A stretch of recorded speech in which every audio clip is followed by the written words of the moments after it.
Прийшли окупанти до нас в Україну, форма новенька, воєнні машини та трохи поплавився їх інвентар. Байрактар, Байрактар. Російські танкісти сховались в кущі, щоб лаптем посьорбати довбані щі, та трохи у чах перегрівся навар. Байрактар, Байрактар. Приперли зі сходу до нас барани для восстановлення великої страни. Найкращий пастух баранячих отар.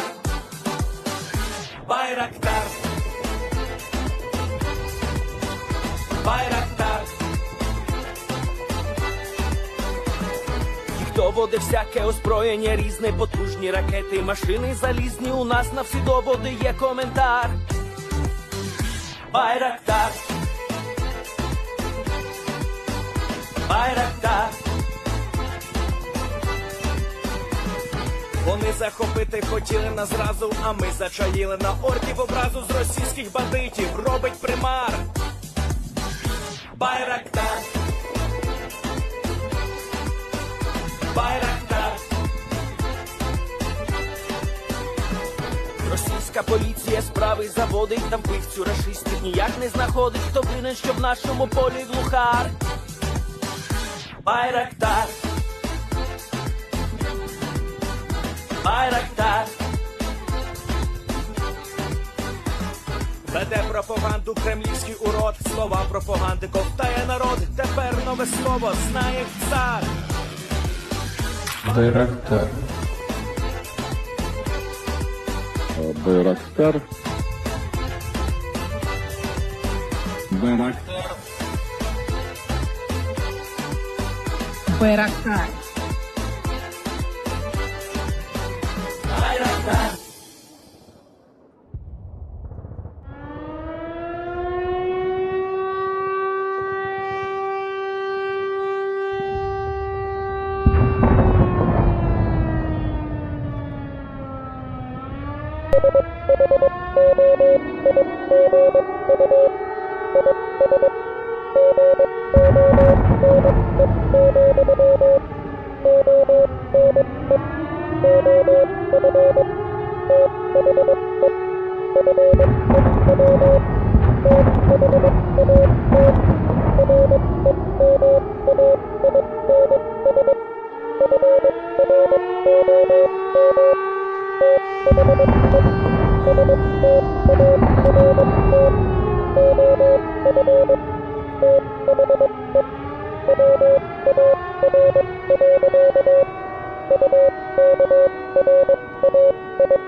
Yes. The Leaf Green Army sends its regards.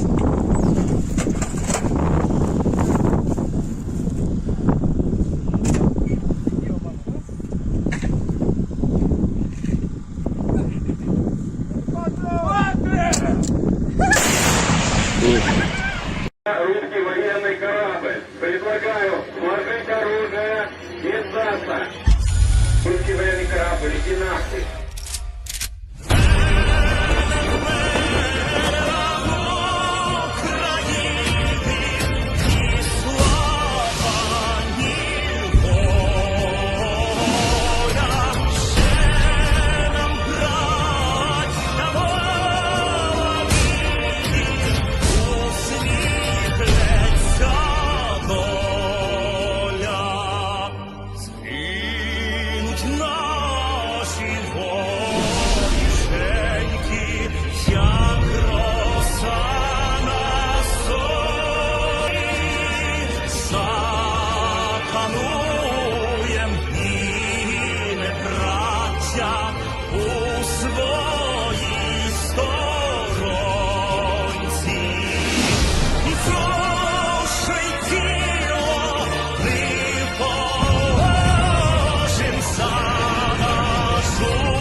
Hello, everyone. I'm the Enforcer, and I'm accompanied by Enforcer Matt.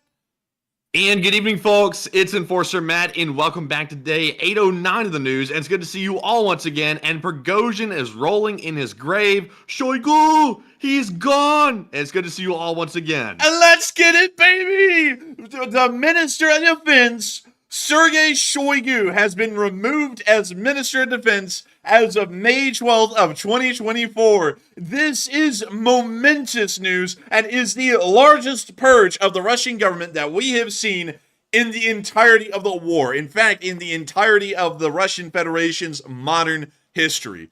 Shoigu is now no longer the Minister of Defense, and it now seems as though they're going to be taking a banker and putting him in charge of the Russian military. There is a lot of news about that we have to cover tonight, and not only that, we have a lot of news of the ongoing offensive inside the Kharkiv Oblast, and also a decent amount of frontline news from inside of Ukraine. We also got news that some refineries were hit inside the Russian Federation again. And not only that, some really fun stuff happened in Zelensky's speech today, which was very interesting to listen to and very insightful, enlightening even. But before we get into all of that, I do have to make a quick mention that tonight we are running a Sunday fundraiser. And what better day than on Mother's Day, and also when Shoigu is getting removed from his position. It couldn't be a better day for a Sunday night fundraiser, and tonight's Sunday night fundraiser is being run for Revive Soldiers of Ukraine, an amazing nonprofit that has been helping to save the lives and help rehabilitate wounded soldiers of the Ukrainian armed forces ever since around 2017. They have done incredible work, and you can see a lot of their work out there on the front lines right now. A decent amount of the amputees who have now gotten prosthetics and have returned to service,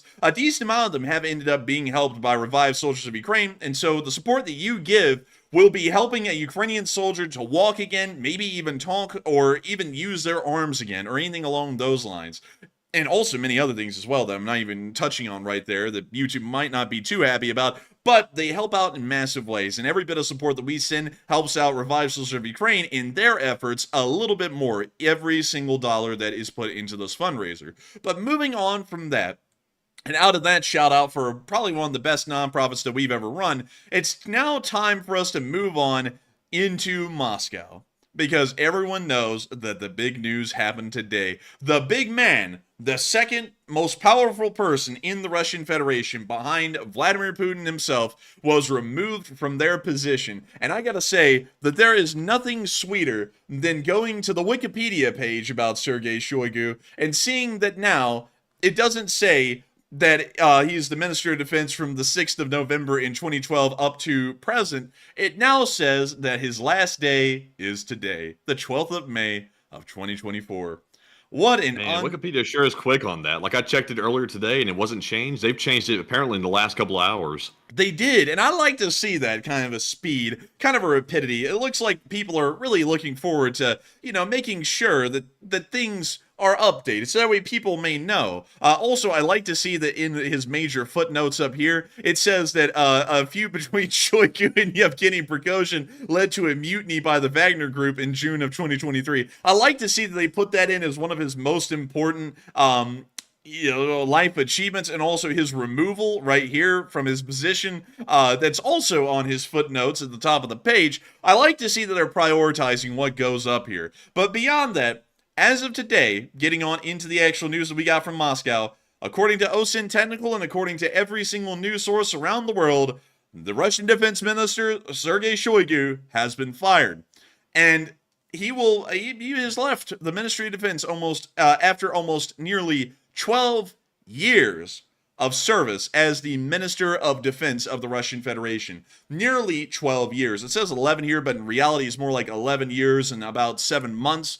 He has been one of the longest serving ministers of defense in modern times for the Russian Federation. And his removal is starting to show that the war in Ukraine is going seriously bad, and the need to remove him and replace him with someone else is a necessity at this point due to the massive amounts of corruption and also the massive amounts of failures that the Russian government has been having inside of Ukraine. The Russians are now deciding that even though Shoigu was probably their best bet, the situation is so bad now, they have to find anyone but him to see if there is any kind of a change that can be made to the Russians' fate inside of Ukraine.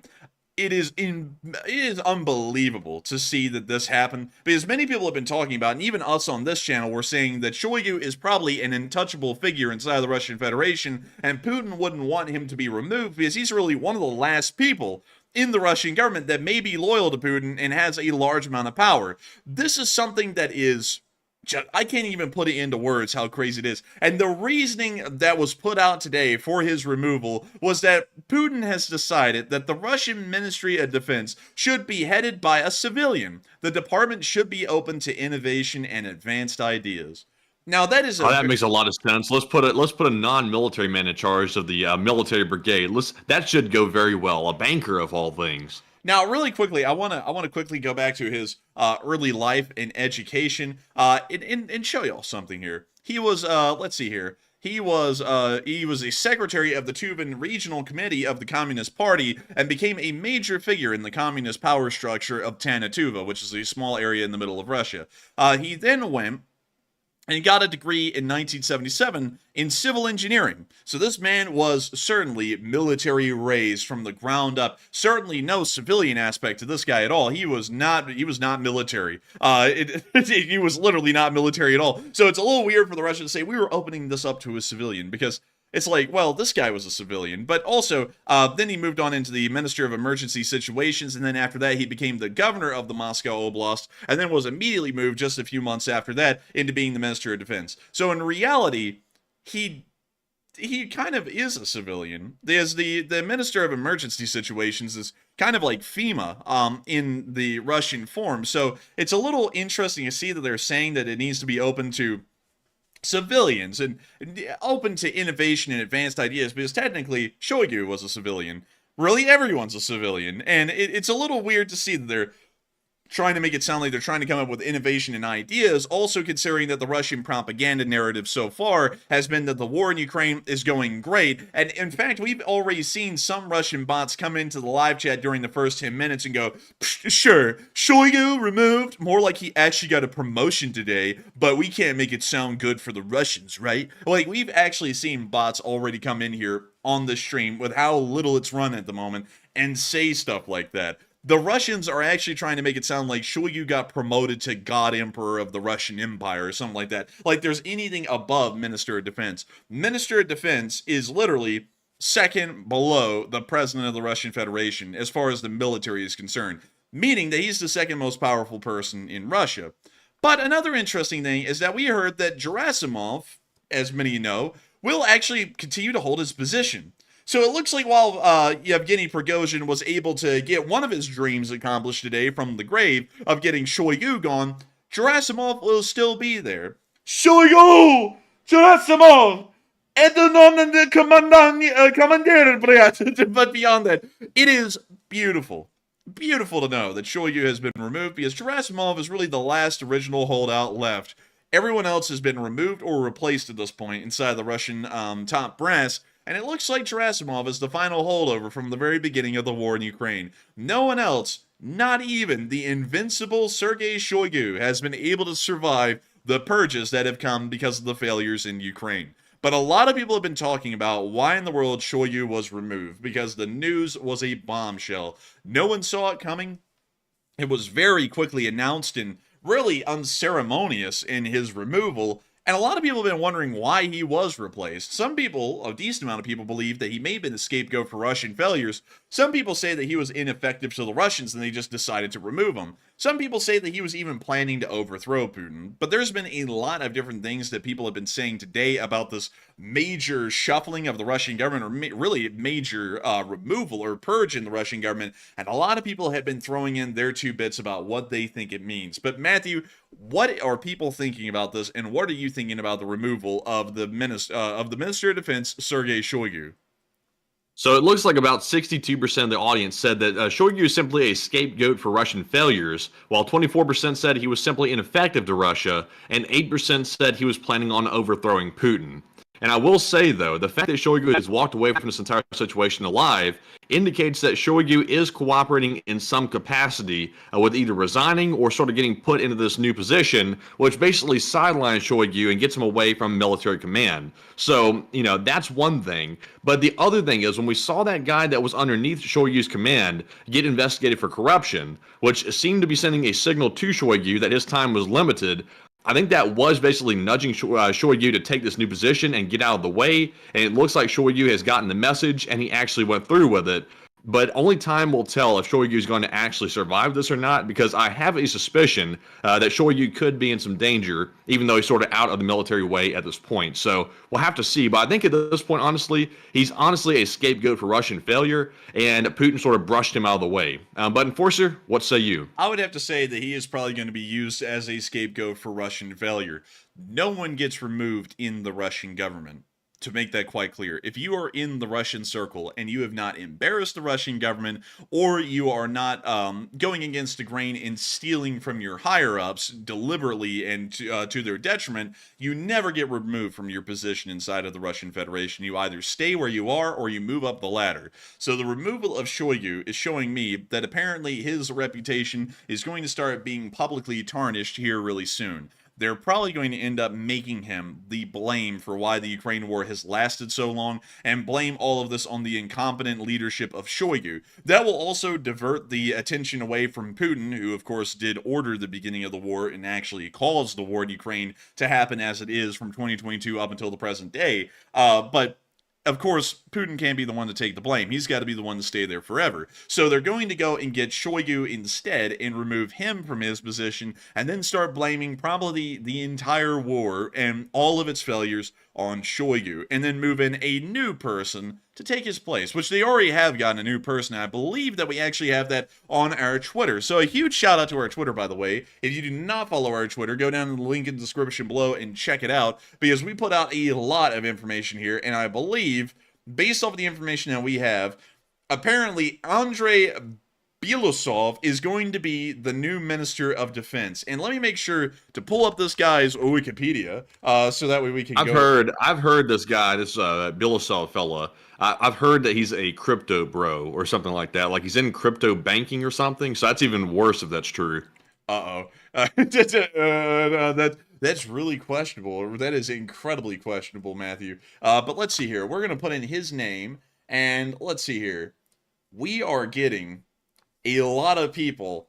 In fact, he doesn't even have a Wikipedia page. This is how unknown this guy kind of is. The only Andrei Belousov that actually shows up is a retired Ukrainian footballer, but the name is spelled a little differently, so it's not the same guy. So we do not know a lot about this guy, but Matthew, I believe that you were able to scrounge up a little bit of additional details and information on Andrei Belousov a little bit earlier today. So do you have any information you would like to share with everyone about who this guy is? So I'm kind of in the dark like you, but we do know that Andrei Belousov, he's a former deputy prime minister who specializes in economics, and that's about all I really know about him at the moment. Like I said, there are rumors that he was involved in cryptocurrency or something like that. So the guy's expertise is definitely not in the military. He has no idea what he's doing in that post.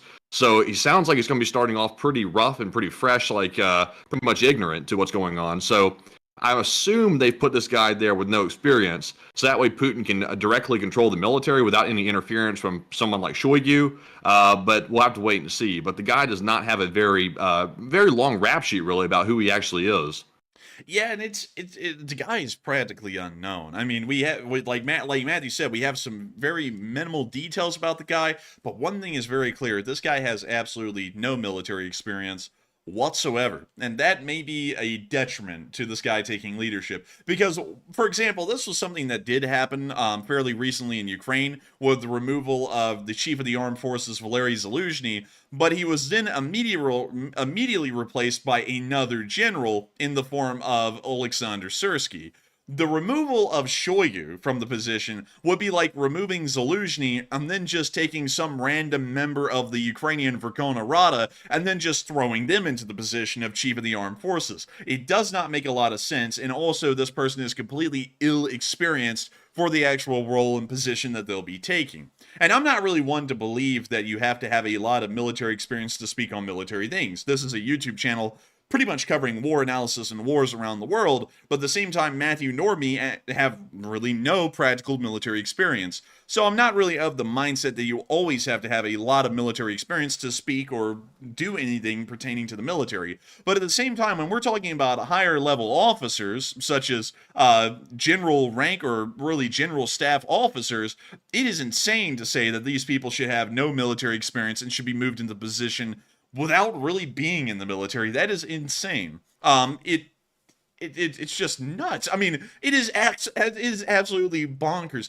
because in the United States, we have the Secretary of Defense, which is always a civilian. But the thing with the Secretary of Defense is that he's more so on the managerial side of things, like making sure that the funding is properly allocated, kind of being the person who sends down word from the president down through the rest of the Pentagon to get things done. But that guy isn't the one actually conducting strategy, among many other things. But Shoigu's position as Minister of Defense, he was actually the one cooking up strategies and stuff. That was kind of his job. That's why he has a military uniform, because he actually has a military rank. So this new guy, Andrei Bilasov, is going to be the highest ranking person in the Russian armed forces outside of Putin. And he doesn't even have any military experience at all. It's absolutely insane to me. And I have no idea. You know, one thing though, I'm noticing though, trying to look through some links here about his background, there's not much information even after you really scour the internet.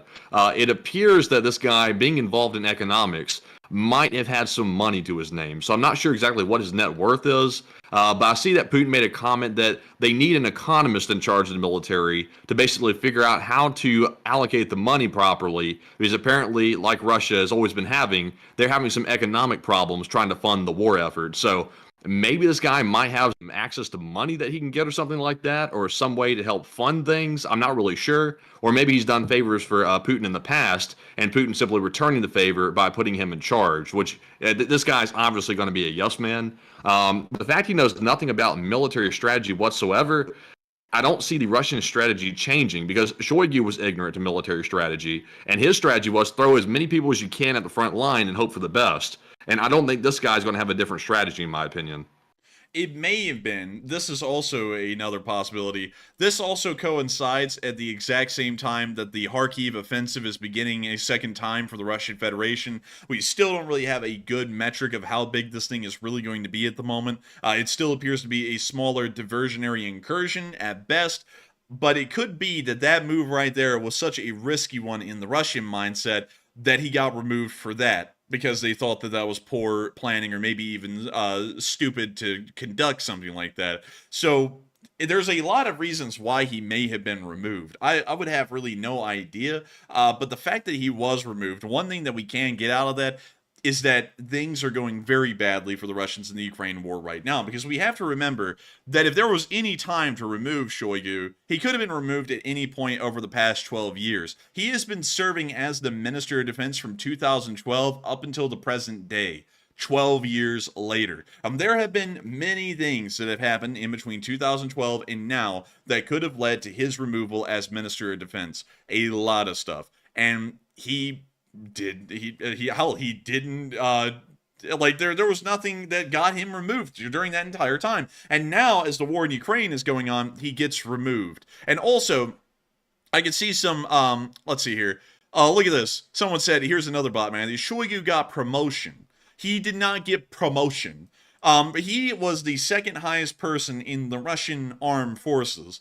There is no promotion from there. Zelenskyy was pretty much demoted. Like, you can say whatever you want about Zelenskyy. Zelenskyy went from being chief of the armed forces of Ukraine to the ambassador to the United Kingdom. That is steps down. The position that Shoigu got moved into today, which is some obscure position, it is massive steps downwards from being the Minister of Defense. That's like saying, yes, like the British Prime Minister, the person who's the Prime Minister right now, went from being the Prime Minister to in the back rows again. That is not a promotion, that is a demotion. Yeah, he might be sitting a little bit higher up in the pews, but that does not mean that he is now a promoted person, not at all. And a huge shout out to James Hughes, who put in a $200 donation and has gotten us up to nearly $2,900 raised of our $3,000 goal. Unbelievable. But getting back to the whole thing about Shoigu, this is not a promotion. What happened today was a massive demotion. This was showing that things are going badly. Things are going as poorly as they really can, and the Russians are desperate to try and bring any change that may improve the situation, because now things have hit so far rock bottom behind the scenes. They're saying anything, even removing the only person who has a slight bit of competency in the position, may bring change, positive change, which is saying a lot about how the Russian war effort is going in Ukraine right now. But with that, I hope that does address this breaking news that happened today the best we can. And Gunfox61 put in a $200 donation, hitting the goal. Let's go! Goal, baby! Shoigu! What happened to your job? Shoigu! Это номер fundraiser donation split. But beyond that, we have hit the fundraiser goal. We have reached 3,000. Oh my God! Damn! Just chilling in DCC Prime. Both threw in $450 collectively. DCC Prime $300 and just chilling $150. We just hit $3,500 on this fundraiser, and we are still skyrocketing away from the fundraiser goal and on into space. Unbelievable. Absolutely insane. And the Lee Spring Army is killing it tonight. A record. And Dad Good just put in a video. This is actually a crazy night tonight. But we have to make sure to keep covering news from inside of the Russian Federation. And this moves us on down towards the area of Belgorod, where we got to see a oil refinery catch on fire. A Ukrainian drone strike ended up hitting the refinery, and we can see the nice burning fireball right there. Knocking out another one, and once again making sure that the Russians will not be getting their goo in the morning. Do you think the economist can figure this one out? I think he can figure out this whole situation right here. Just shut down the whole Russian oil industry. That'll help. Yeah, dude, he's going to go, I have idea. The new Minister of Defense man, he's going to go, I have idea. He's going to go over to the window at his office, open it up, and literally jump out on his own because it's that bad. And they're going to be like, oh, they're going to be like, this is really bad. But we also got a picture of the burning refinery right here from another angle. But once again, another Russian oil refinery has been hit and knocked out. Once again, putting the Russians at an even worse oil deficit than they had before. As Old Warrior continues to make the deficit on this fundraiser a non-existent thing by putting in a $100 donation to revive soldiers of Ukraine. Unbelievable. We're now up to 3.7 thousand raised, and we're absolutely krilling it. Moving on from that and on into the Belgorod area, we also got to see something that was pretty wild, and I'll be showing y'all this right here, right now. And so let me see if I have the clip. And this is it. There was a large apartment building in Belgorod today that ended up getting hit by a missile. It is unknown who fired it, whether it was the Ukrainians or the Russians, but it ended up hitting at the very base of this apartment building and leading to a decent portion of it collapsing. Here's the clip. We can see the missile come in right down here where the mouse cursor is. It's going to hit right about there. And you'll see that this entire center part of the building pretty much caves in one go, right there. And there it goes. We don't know how many people have been wounded and killed in the result of this attack, whoever conducted it, but we did get additional footage showing that Russian first responders had arrived on scene to start recovery and rescue efforts, and then the rubble ended up collapsing on them as well, which was a little interesting to see because they didn't even check to see if the rubble was structurally sound at that point. They just let it collapse on top of them. So here's that clip as well.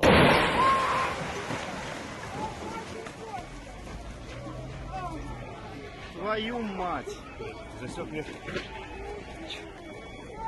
концовку. Ёбаный свет. That's the end of that clip, but it's giving us a fairly good idea that things are just going ham in Belgorod at the moment. We don't really know who hit Belgorod with that missile, because it was supposedly a Tochka-U missile that ended up hitting. the Russians and the Ukrainians both use Tachka-Us, so it's entirely plausible it could have been either side. It could have been a Russian Tachka-U that was faulty and ended up slamming into the bottom of the building, or it could have possibly been a Ukrainian Tachka-U that was fired into Belgorod and then hit around that area, either due to a misfire or due to a military target being located there, and then it ended up hitting a civilian site. We're not entirely sure what the story is, but we can hear more explosions happening around Belgorod today from Ukrainian artillery fire. Это пиздец, блядь.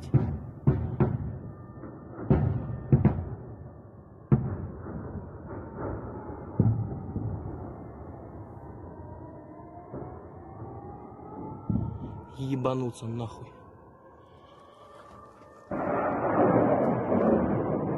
Oh, Блядь, прямо над головой.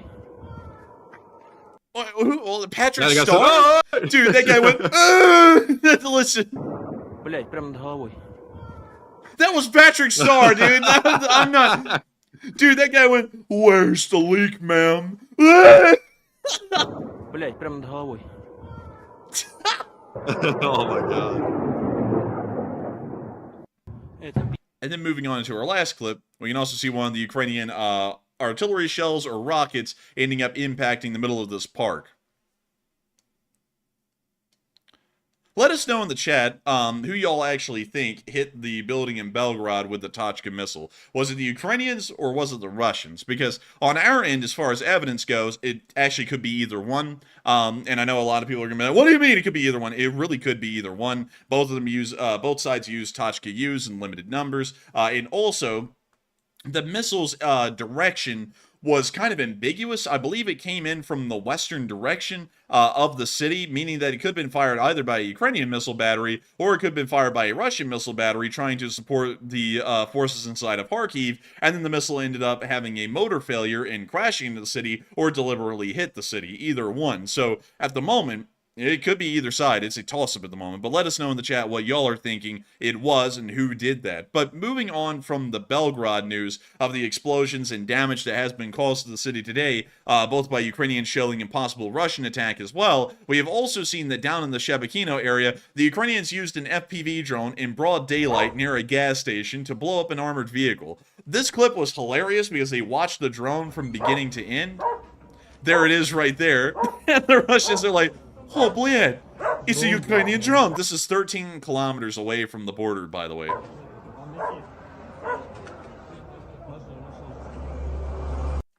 Oh, the video's buffering. We got some lag. Oh, dang, we got lag. I'm scared. And we see What the kind of drone drone. is that, by the way? I think it's some kind of a Mavic with an RPG slung underneath. It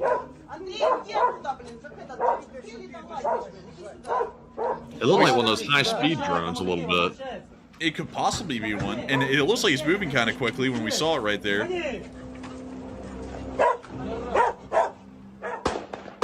We now hear them trying to shoot it down, and it looks like no one's really succeeding at that. The drone's just casually flying around up there. They're still trying to shoot it down. Damn, they're Oh, letting loose. It hit something. Oh, it hit the tiger. Oh my god, dude. Oh.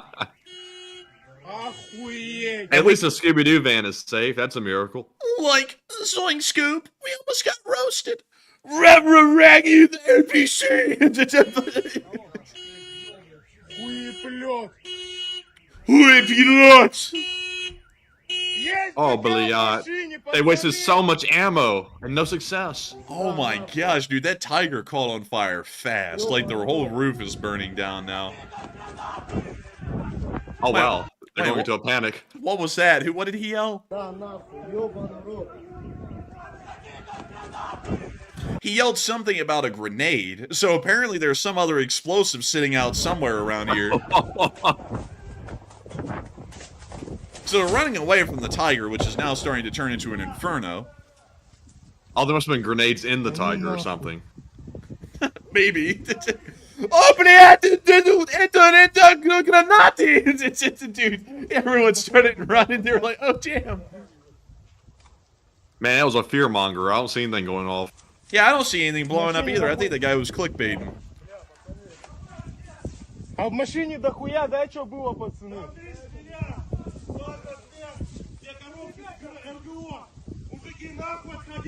You know, that guy almost rivaled that moment. That guy snatched him back off the front line. You know what I'm talking about? And he yelled at him, talking about, "Oh, bliat, we're going to run away, bliat." And he, like, went tripping through the weeds and stuff, trying to pull that guy back. You know, like the running away from the ATGM. Yeah.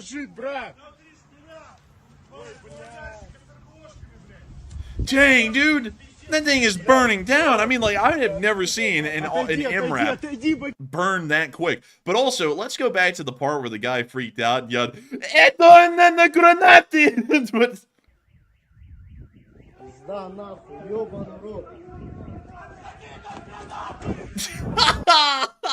That guy was freaking out. But anyways, that's the end of that clip, and we can see that the Ukrainians are already hitting and knocking out Russian forces way across the border before they even get close to the active front lines in the Kharkiv Oblast. And we do have some more news about what's going on in the Kharkiv Oblast as of the past 24 hours. But before we get into that, Ukraine did launch a major artillery attack on Belgorod, which we were mentioning a little while ago. And while we don't know who fired the Tochka U, which ended up hitting the bottom of that apartment building, we have heard that there has been some murmurs out in the public. Of course, the Ukrainians are not saying anything about this, but some people have been saying that Ukraine should possibly level the city as revenge for the Kharkiv attack. Some people are saying that there are way too many civilians in Belgorod, and we're not supposed to stoop down to the level of being war criminals to get back at the Russians, because, you know, an eye for an eye doesn't, you know, is something that generally people try and dissuade against these days. And then some people say only if the strikes are precise should the Ukrainians continue to hit Belgorod and knock it out. But Matthew, what are people saying about this, and what are you thinking about it? Okay, so this poll question right here about whether or not Ukraine should simply level Belgorod, it's actually pretty evenly split. It looks like 35% said, yes, we should get revenge for the Kharkiv attack. 30% said, only if the strikes are very precise. And 30% also said, no, there are simply too many civilians in Belgorod.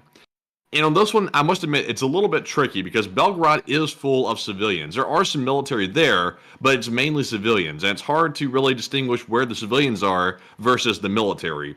So on this one, while I would say it would be fair for Ukraine to get revenge by attacking Belgorod in exchange for what's being done to Kharkiv, I don't really think there's a justification to say, you know, level the city. Obviously, there are going to be attacks on Belgorod that are precise. That makes sense. And I think Ukraine's doing that. But if they were to go all out and level Belgorod, there would surely be a lot of civilian casualties, which would not be good. So I'm with the 30% that said only if the strikes are precise and nothing more and nothing less. But Enforcer, what say you? I would have to say that I believe that precision strikes should be the only ones permitted, or no strikes at all, because it is filled with civilians. There is around 300,000 civilians living in Belgorod, and I have seen some people saying just level it. But here's the thing. I try to be fair on this channel, at least with my analysis. If that's the way people think, I'm never going to whine and complain when Ukrainian civilians get hit and blown up by the Russians, because then we're saying that everything's fair game. You can go and blow up and kill anyone you want in war, and it's totally fine. That would be a lot like at the end of World War II. We look at what the Germans did to the Jews in the concentration camps, and then we go, you know what? What would only be fair is if we start throwing the Germans in concentration camps as well.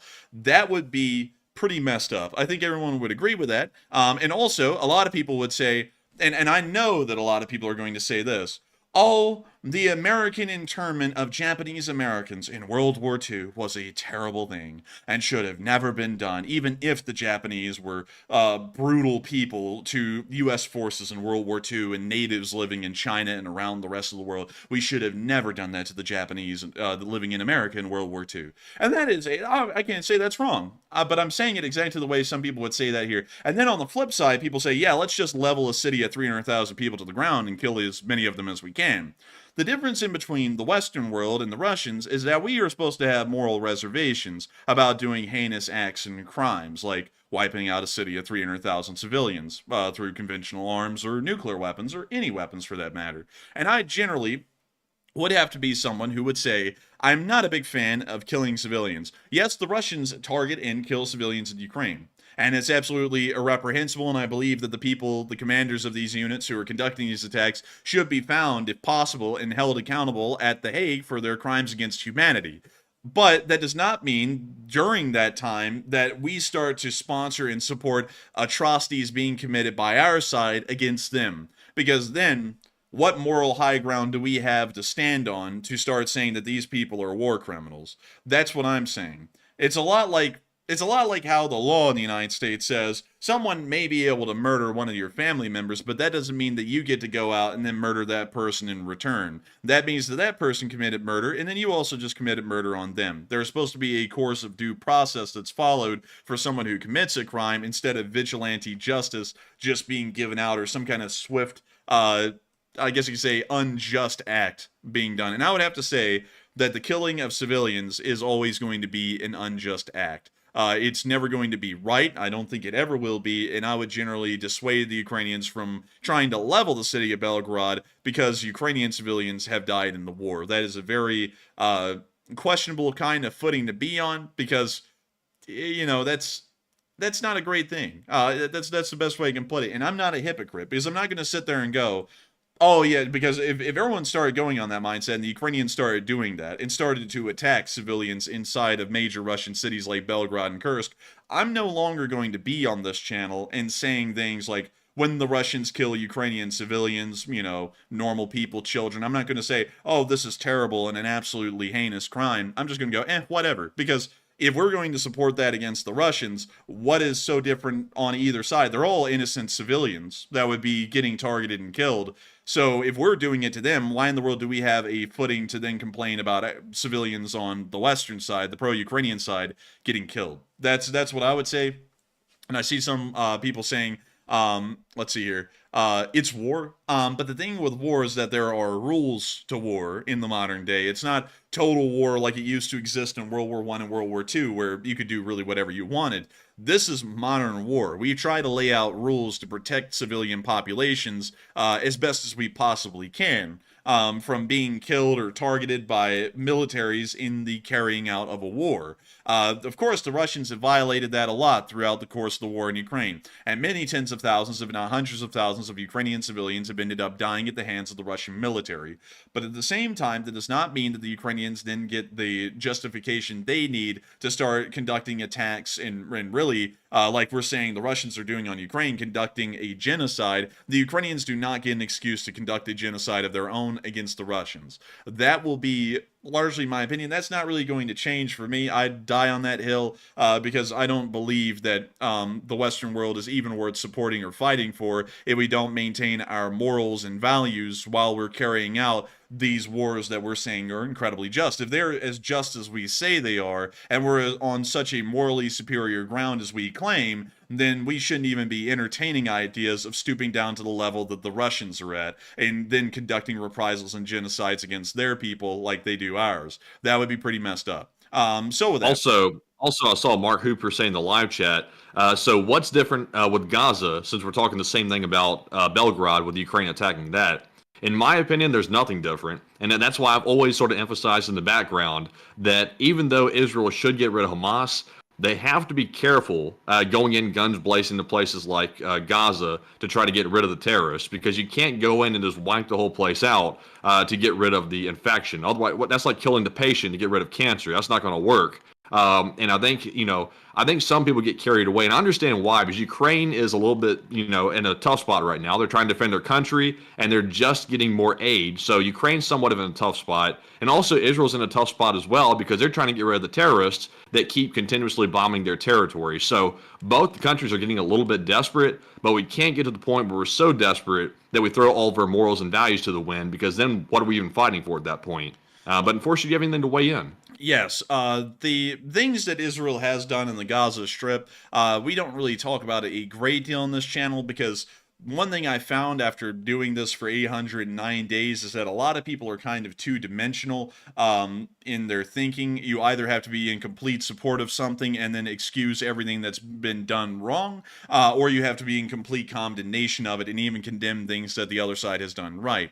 I like to think of things a little three-dimensionally. So I will say it like this. Yes, we support Israel on this channel because it's a Western aligned country and it's inherently a Western interest to support Western aligned countries, or to at least side with countries that are fighting against anti-Western groups like Hamas and Hezbollah, which are an extension of the Iranians' power in the area of trying to destabilize and really remove Western alliances in the region, including Saudi Arabia, Israel, Jordan, Iraq, and so on, and all of the other countries in the area as well. However, while we do support Israel on this channel, I would be amiss to say that Israel has not committed some questionable acts within the Gaza Strip. We have seen that they have hit buildings in the past since October 7th, where we have seen that there has been a decent amount of civilians inside, and a decent amount of those have perished in the resulting collapse of the buildings due to the airstrikes. Those things have happened, and I generally always dissuade against civilian casualties ever happening. But it's incredibly difficult in the Gaza Strip, and sometimes it's incredibly difficult in war to follow the rules of war, especially when groups like Hamas deliberately use the rules of war that are supposed to protect civilians as a shield, and they use civilians as shields. That does not excuse the deaths of those civilians or give a proper justification for, taking them out. The deaths of civilians are generally pretty wrong for the most part. Really entirely in any circumstance.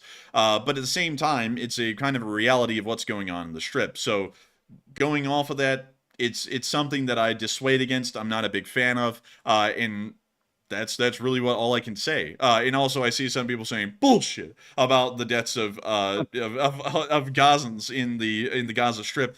Yeah, y'all don't see it on the channel, especially if y'all watch us for the news only, because YouTube wouldn't allow me to show y'all a building filled with maybe 150 people collapsing inwards on itself and maybe killing about 110 people inside of it. YouTube generally doesn't like me showing that kind of stuff, so I don't get to show that here on air. But I have seen it plenty enough times to be able to get an idea that there has been a decent amount of civilian deaths inside the Gaza Strip. There's really no way about that or around that. It doesn't mean that the Israelis are wrong in their standing, but I would dissuade or really condemn some of the deaths a large amount of the civilian deaths that have happened inside the Gaza Strip. Sometimes it's actually a necessity due to how Hamas operates, but it's still something that should be frowned upon when civilians are killed due to military action. So with that, I hope that does address that fairly well. And some people, I can see some people are getting pretty vehement about disagreeing with that in the chat.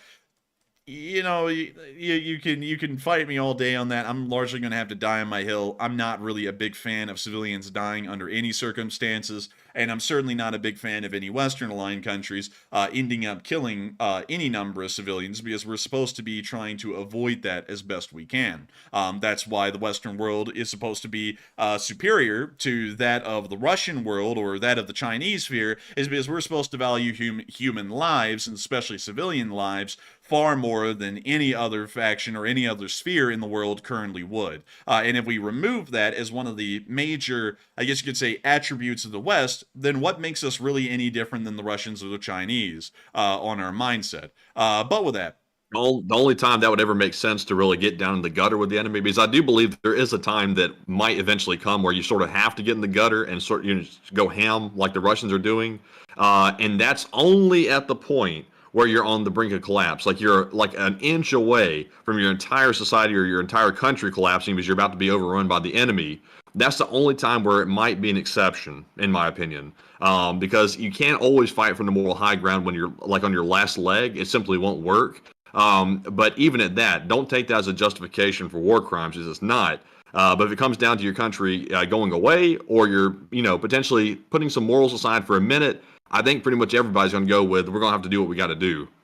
And I would have to agree with that. And also, some people, the Planet is Dying said, Israel is dealing with terrorists that invaded their country and killed civilians. That is true, but that does not mean that you get to conduct reprisals by really just sometimes ending up taking out terrorists, but at the same time taking out a good amount of civilians as well. And then people will say, well, what about America? We would conduct a drone strike in Iraq and we kill like 10 civilians. that's not really a great thing either. I mean, I don't know if people get this. I'm just against civilian casualties. There's never really a point where that's supposed to be acceptable or something where people just go meh. Because I bet you that if it was your family member that was inside of that building in the Gaza Strip, or if it was your family member that was living in Russia or in Ukraine, or if it was your family member living anywhere else in any other conflict at any other time in history, and you ended up getting just that family member written off as collateral, and everyone just kind of didn't care or, you know, wasn't even fazed by it, I'm sure y'all would find it to be an outrage that civilians were being targeted.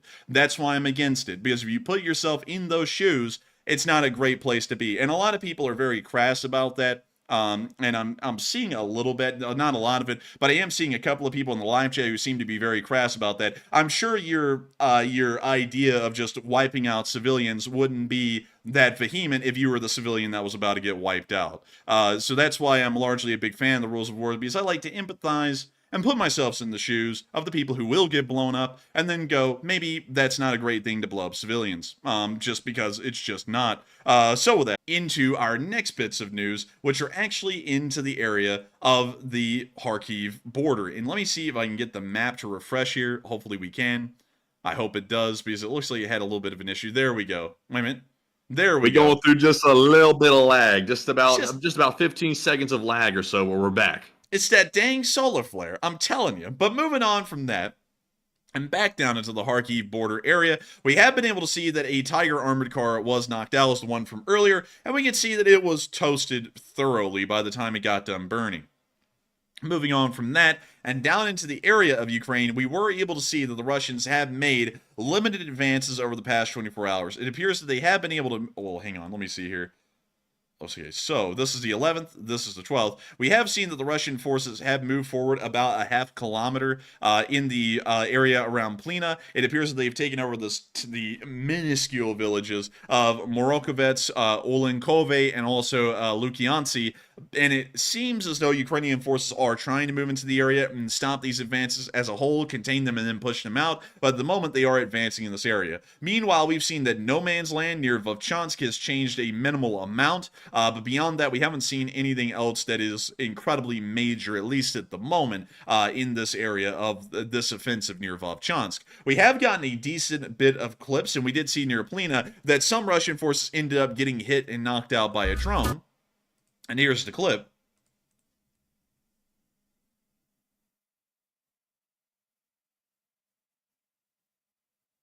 I guess you could say these guys are in shot.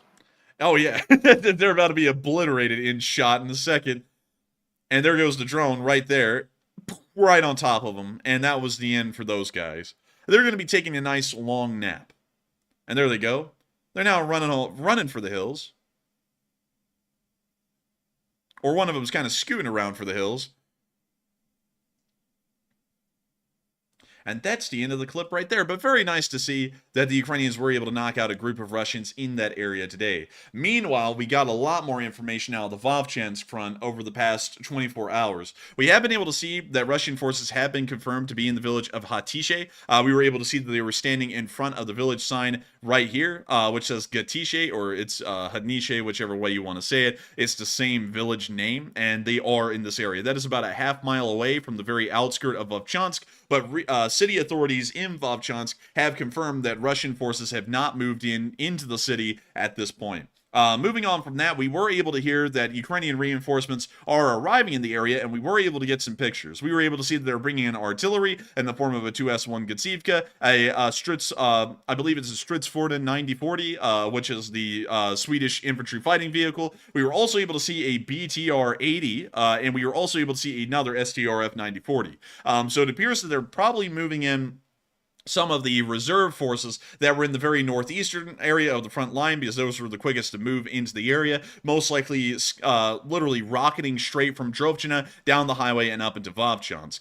So those reinforcements are now moving into position at this very moment. We were also able to see that there was some more heavy shelling of Vovchansk today, which we were able to see on film right here.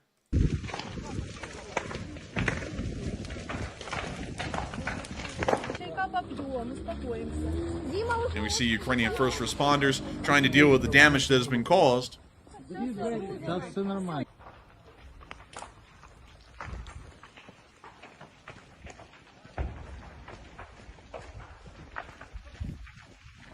We can see fire still burning from the artillery fire that the Russians have lobbed into the city. Once again, putting civilians in harm's way.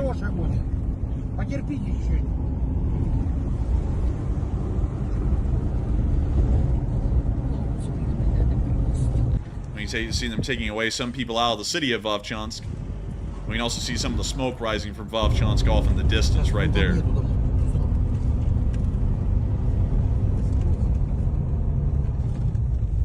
And with that, that's the end of the clip, but still showing the damage that is being caused to the town of Vovchansk during this ongoing fighting. At the exact same time, we were also able to see the Ukrainian forces were in the outskirts of Vovchansk right here. We can already see some Ukrainian soldiers posing in front of the town's name. The town was actually founded in 1674. It's probably one of the older towns in this area of Ukraine, but still, very interesting to see that, once again, Ukrainian forces are confirmed to be moving in. At the same time, we also got to see that more Russian forces were captured. We were able to see these two guys right here, and Ukrainian taking a picture with them. And for the large part, that's really all of the picture and video evidence that we have from this area. But it leads us with a very interesting statement from President Zelenskyy, according to Next to TV. According to President Zelenskyy, there are villages that have actually turned from a gray zone into a combat zone, and the occupier is trying to gain a foothold in some of them, and some of them are simply being used for further advancement, according to Zelenskyy. He said that the purpose of this attack is to stretch Ukrainian forces and to try and force the Ukrainians into not having enough strategic reserves to be able to properly respond to upcoming future Russian offensives that probably will be happening in the summer of this year. A lot of people have been talking about this, the statements from President Zelenskyy, and also this ongoing offensive in the area of Kharkiv. And a lot of people have been saying that they need more info on this, about what should be done in this area. Some people are saying that they need to go all in and deploy all of the Ukrainian reservists into this area to try and crush the Russians. Some people are saying don't deploy more forces. And some people really don't know what to think of this at the moment. But Matthew, what are people saying about this, and what are you thinking about it? All right, so after all of our speculation and analysis on this channel, that potentially the invasion or the attack on Kharkiv by the Russian forces might be a ruse to distract the Ukrainian forces, we hear Zelenskyy today acknowledging that Russia is attacking Kharkiv to quote-unquote stretch Ukrainian forces thin, and the big question is, what should be done? 38% said we simply need more intel on the situation. We don't have enough information. It looks like 26% said don't deploy more force to Kharkiv, leave it as it is.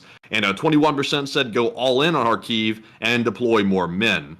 And honestly, this is one of these decisions as a leader that you really don't want to have to make, because this is a bit of a catch-22 type situation right here. Because if you bet along the lines that this is a simple ruse by Russia and you simply don't deploy more men to Kharkiv, and you're wrong, well, then Kharkiv's going to be in some trouble because you don't have enough troops and forces there to actually defend the city. But then if you go the other way and you sit here and you say that you're going to go all in on Kharkiv, then you might distract the front line so badly that the Russians push through another point and they make their way through and it's catastrophic. So it's a really tough situation right here. And honestly, I need more intel before I can make an actual statement on it. We simply don't have enough information. I'm assuming Zelenskyy has the information, but we simply don't have it. But certainly a very difficult decision to make. And this is one of those points where I wouldn't want to have to make that decision because it's a pretty bad one. But Enforcer, what say you? I would have to say the situation appears to be somewhat minor. Once again, we're not getting a perfect force composition size out of the area at the moment. We don't know what the Russians have across the border and what they currently have in Ukraine at the moment. But right now, it still seems that while the Russians are moving forward, it's generally because there's not a large amount of Ukrainian forces that were in the area beyond the border guards when they first started moving in. And right now, Ukrainian forces are trying to move into the area to stabilize the situation and then start pushing the Russians back. So going off of that, I would have to say that we probably need more intel on this to be able to get a clear answer, because if there isn't a larger amount of Russian forces waiting across the border to see if Ukrainian forces respond and then begin a major offensive steamrolling towards Kharkiv, then I would say that there doesn't need to be a lot of dedication of Ukrainian forces here in this area. If that is the case, however, and there is a large number of Russian forces on the other side of the border, which we've never been able to see any confirmation of at the moment, then I would say that there certainly needs to be a movement of a large number of Ukrainian forces into the area, and defenses need to be prepared, at least around the city of Kharkiv.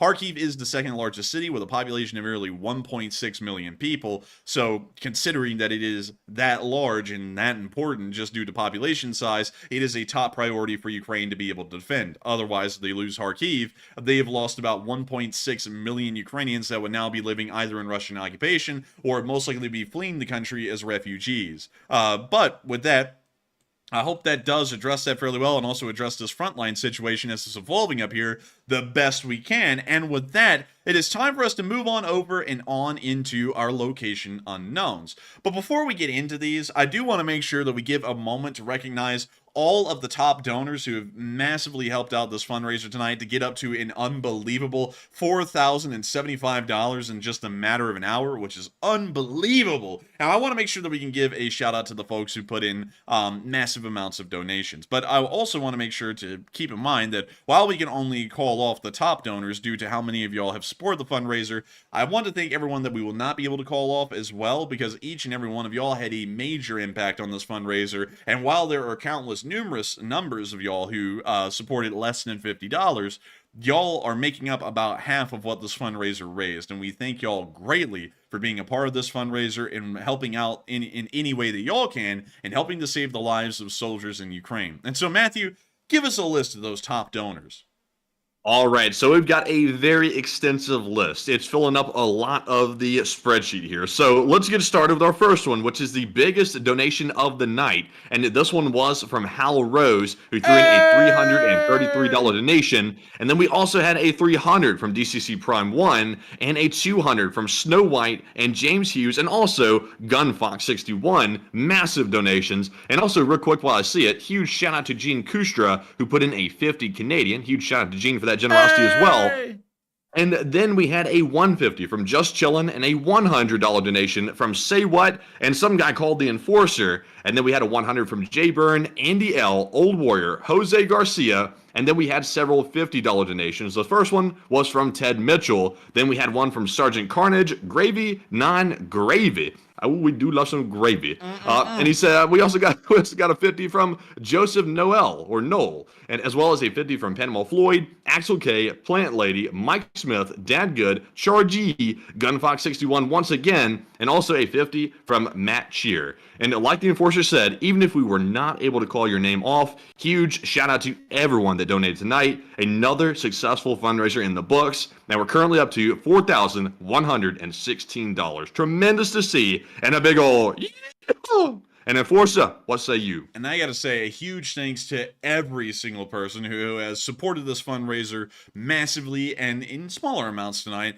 because each one of y'all is doing everything that y'all can to end up supporting the war effort. And a huge shout out to Skip Tracer 007 and Jolly Hiveling, who both put in 50s as well in support of revived soldiers of Ukraine.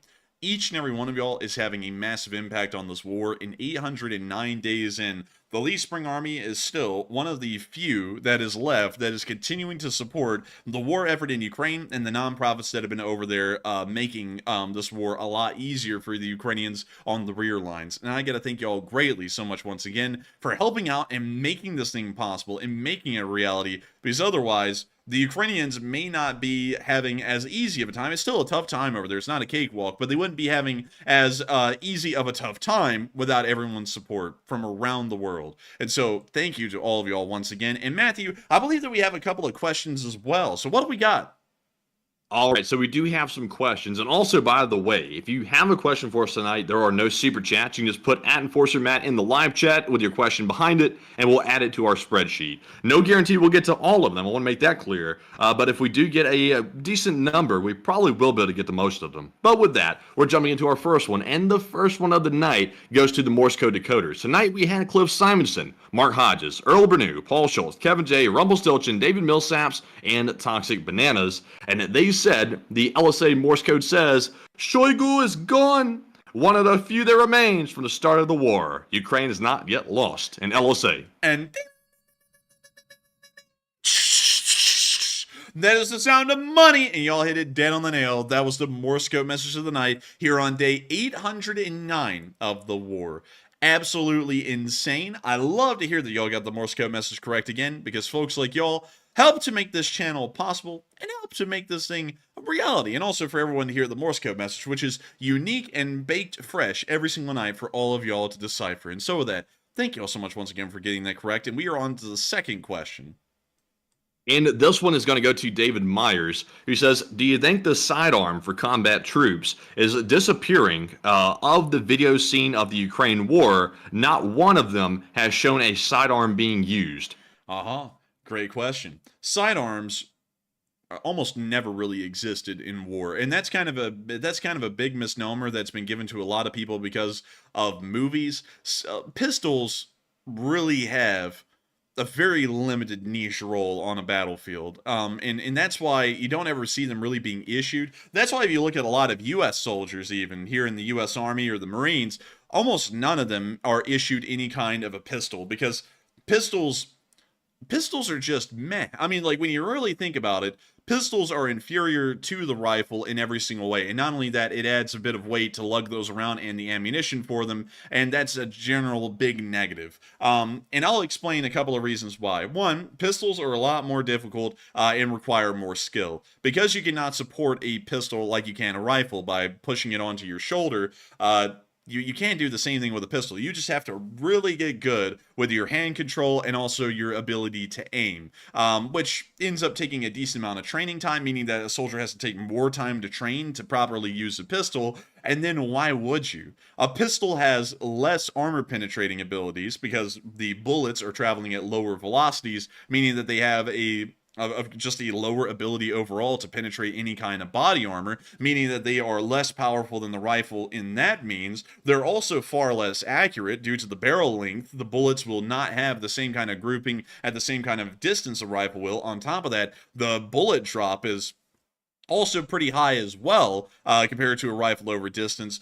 Overall, the pistol is just not really made for most combat conditions. The rifle is far superior, both in close quarters combat and even in long distance, well, certainly in long distance firefights, there is a hands down winner. But there is very few roles where sidearms could be used. For example, in trench fighting, a pistol may actually be better than a rifle due to its compact size, and it would also allow you to be able to maybe carry more grenades, because back in the day, the Sosstruppen, or the stormtroopers of World War I of Imperial Germany, would usually not be equipped with rifles. They would be equipped with a pistol or some kind of a machine pistol, and then they would have a large satchel of grenades that they would carry around. Kind of the really the peak of being able to conduct trench fighting is just having a pistol and a whole bunch of grenades, because trench fights are really won by high explosive alone.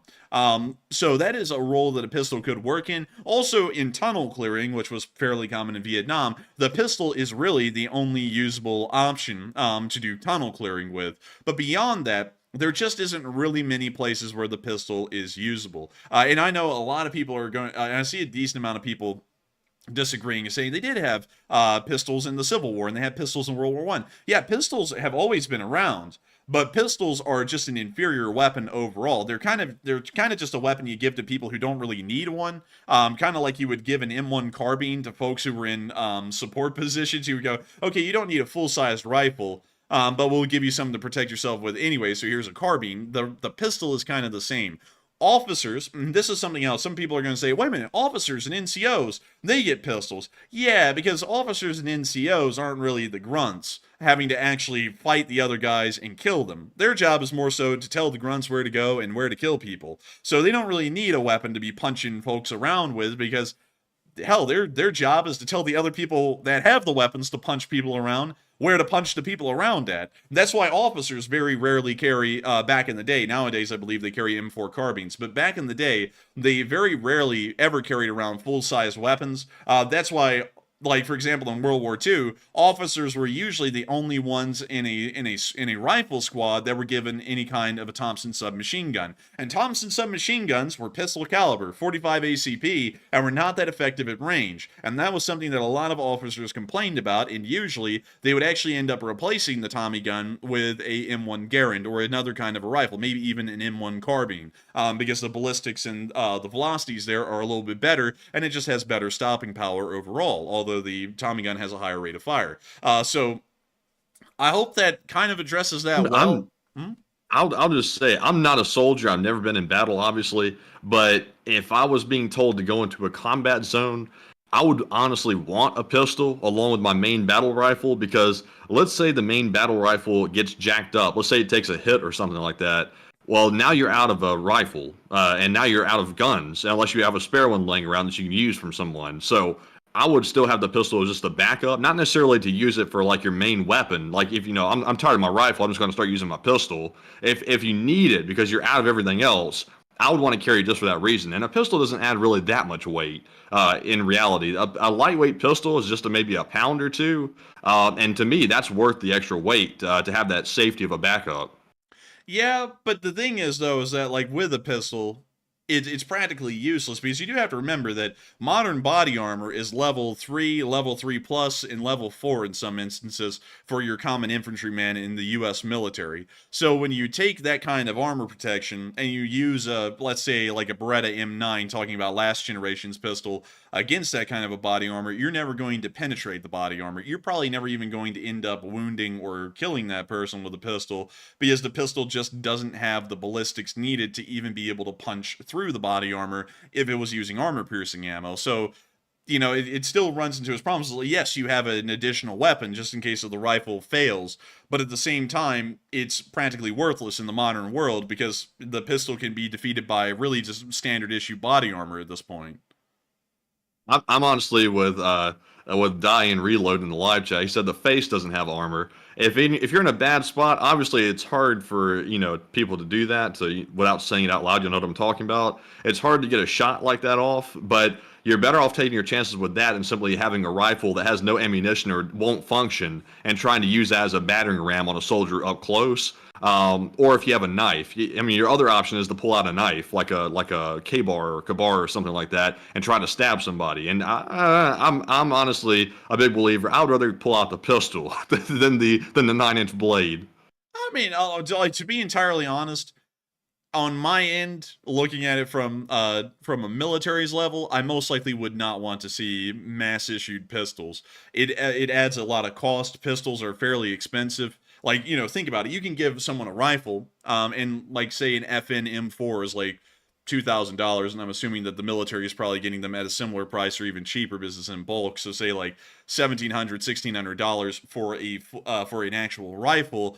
Pistols can cost anywhere in between $800 to $1,000 if you're getting the kind of the military are getting. And so the pistol costs about 2/3 or more than half the price of a rifle and can do hardly any of the things that a rifle could do. And on top of that, we're talking about an M4 carbine. An M4 carbine is already so short that it probably would do good in close quarters combat like we've seen in Ukraine, because we never see them using pistols in Ukraine. It's almost entirely AK-74s and M4s, or M4 style ARs. Those are the only things that they use in Ukraine, and they do incredibly well. And they have the ballistics to punch through body armor. They have the range to deal with long-range firefights. You have the ability to do really anything and everything with a rifle, especially with carbines, which are far smaller and far more compact than, say, an M16 or something like that. You could do anything with a rifle like that. Once again, issuing pistols only increases costs. It makes logistics far more difficult because now you have to factor in a whole new kind of pistol caliber for these pistols to be using and transporting all that, and the clips for that, and everything else included, and also all the spare parts. And then you also have to take care of that shipping wise and take up extra space to transport these weapons. Overall, I would generally dissuade against it, and I believe that's why in the modern day pistols have kind of mostly disappeared from, well, hell, they never really existed in the first place in the normal rank and file of any armed force. It's really something for NCOs or senior NCOs at that, and officers who don't really need a heavy-hitting gun. They just need something just in case the things got really bad for them personally while they commanded the troops. But don't worry, though. I'm going to run a poll on it, though, in a minute. I'm going to actually put a poll up and see what everybody thinks on it. But if it were me, well, never mind, I can't say that because actually that would be a war crime. I was about to say put hollow points in your pistol and then go out there, but that would be actually a war crime. But that's weird. You're allowed to have hollow points here. That's why having my concealed carry is hollow points. You're allowed to have that in America as a civilian, but you can't use it in war. That's kind of a little bit weird. I would say That's kind of an interesting tidbit because you also know that I believe police can actually carry hollow points technically because they're it's not a war and it's not so they're not having to follow the rules of war. So I believe they can carry hollow points as well, but I think in the end they still carry round point bullets because they don't want to end up killing everyone they shoot, because a hollow point will end up expanding enough that the damage will be far more severe than it ever would have been with a round point or a solid Full Metal Jacket bullet. But anyways, with that, I hope that does address that fairly well, at least in my opinion. And I see some people saying, you're wrong about the pistoling to me, or to Matthew, I'm not exactly sure. But what I'll say is that if I was wrong, how come you don't see a lot of pistols being used in Ukraine? That's my thing. Apparently, they're not that worth their salt or worth their while, or otherwise you'd be seeing a lot more of those pistols in Ukraine and being used in actual video evidence and proof. Or hell, in any instance for that matter, the U.S. in Iraq or Afghanistan, you very rarely, if ever, saw a pistol being used in any situation there, or during any war in history. World War II, you never saw any pistols either, because it's just something for officers and senior NCOs. But with that, I hope that does address that well. And we are on to the last question of the segment, and then we're going to be moving back into the news. And this question is going to go to, let's see, it's going to go to Boss, who says, have you heard that Iranian officials now claim that they have nuclear weapons? We've heard that before. We actually heard that back in the day when the Israelis were attacking them. They said they were going to use something that they had never used before, which would have been a nuclear weapon, because they've used everything else in the past, and then they never used it. I'm not really sure if they're serious about that or whether they're joking about it, because the proof in the pudding will be if they conduct a nuclear test, because everyone in the world that has ever created a nuclear weapon did have to conduct a nuclear test, blow up the bomb to make sure that they have the right kind of formula, or more so right kind of way to produce a nuclear weapon. So once we see a nuclear test or get proof of a nuclear test, we will know that that statement is serious. But for now, it has to be taken it can't be taken at face value because we don't have enough proof to back up the claim and say that it is in fact true. So with that, I hope that does address that the best I can. And with that, we actually do have another question for all of y'all. Ukraine has begun heavily fortifying Kyiv after Kharkiv is now once again under the gun of a Russian advance, and some people are wondering if Kyiv will be invaded again. And Matthew, what are people thinking and saying about that? All right, so all the polls tonight have actually been pretty evenly distributed with the answers. It looks like about 32% said yes, Kyiv is next on the chopping block for Russian invasion. 31% said it's possible, but seems unlikely. And at 29% said no, Russia simply doesn't have enough forces. And on this one, honestly, I would say that taking Kyiv is going to be a hell of a task for the Russians. I don't really think they're up to it, but that doesn't mean they might not try to take Kyiv once again. And the fact that they're potentially pulling off a ruse in Kharkiv, which is the second largest city in Ukraine, I would not be shocked to see if there was some type of offensive taking place around Kyiv or going toward it with the ultimate objective of taking it. So I'm going to go with the 32%. I think it's very possible. It seems a little bit unlikely, but the Russians might attempt it nonetheless. But Enforcer, what say you? I would say that it's possible, but it seems unlikely. I don't believe that the Russians have the logistical effort or the know-how at this point in the armed forces to conduct a whole new offensive front near Kyiv, and also due to the heavy defenses, the minefields, and other kinds of defensive networks, anti-tank ditches, dragon's teeth, and things like that that have been set up along the Ukrainian Belarusian border. I would highly doubt that an offensive would be heading towards Kharkiv, actually Kyiv, anytime soon. And so with that, I hope that does address that well. And it's time for us to move on into our location unknowns, where we got to see someone who was living in Russian-occupied territory that was a double amputee, missing both of their legs, decided that fleeing was better than staying. And that's how much this guy didn't like the Russian occupational forces. It gives you an idea that Ukrainians would rather deal with anything than Russian occupation.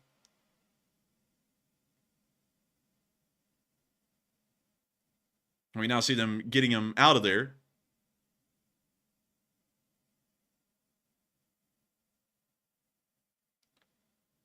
And we see him saying that he was very happy to hear that the first thing he heard was "Welcome to Ukraine." And with that, that's the end of the clip. And moving on to the next one, we also got to hear that a Russian soldier from the the guy was from the Rusich battalion. Sadly, I believe I'm not entirely sure, and that's why I'm saying sadly. It's either a part of the DPR's armies, which are kind of a part of the Russians now, or the Russian army itself. But this is what he had to say about taking Ukrainian prisoners. About not taking prisoners. Yes, we've decided on it back in 2014. So you've seen it all much earlier? Of course, it was visible back then. We decided this back in 2014. Plus, excuse me, I can say that this is humane for our part, because I know what happens to prisoners. It doesn't matter which side. And in many cases, death is much more humane. That is, only shell emerges from captivity. Mind you, they don't show our prisoners who were there in captivity so that they don't say too much. Sometimes a shell, a physical body is released, but personality is destroyed. I won't say how a person can be destroyed, but believe me, physically, a prisoner can be more or less intact, but mentally absent. So what this guy is saying is that they don't take prisoners, they end up executing them on the front lines because it's more humane than letting them go to a POW camp. Which the POW camp should not be so bad that you come back as shell, and also you shouldn't be executed on the front lines like that when you have the ability to provide for these prisoners and send them back to a processing area so that way they can go to a prisoner of war camp. So a clear admission of a war crime. Moving on from that, we also got to see a brand new Ukrainian drone being used as well. These are being used for all kinds of things, delivery of food, water, ammunition, supplies, mine laying, evacuation, anything and everything. And the Ukrainians are starting to produce these things in larger numbers. And hopefully, we will be able to see that this thing gets some good use out there in the future. Moving on from that, we also got to see a brand new Russian propaganda fleek. I'll be showing you all this clip right here. This Russian's almost down and out, folks. He's tired.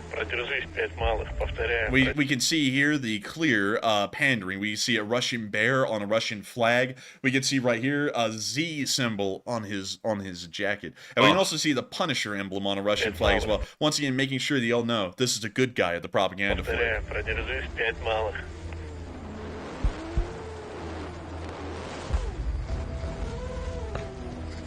Well, you see a grenade getting dropped. And he sat there, he decided to take the grenade hit himself and sacrifice himself for Nasha Horon. And now he's out. But he wakes up, and where the hell is he? My God, he's in World War II. I'm not even kidding. Here in a second, you'll see it. Да наш, я тебе говорю это. И написано по-нашему.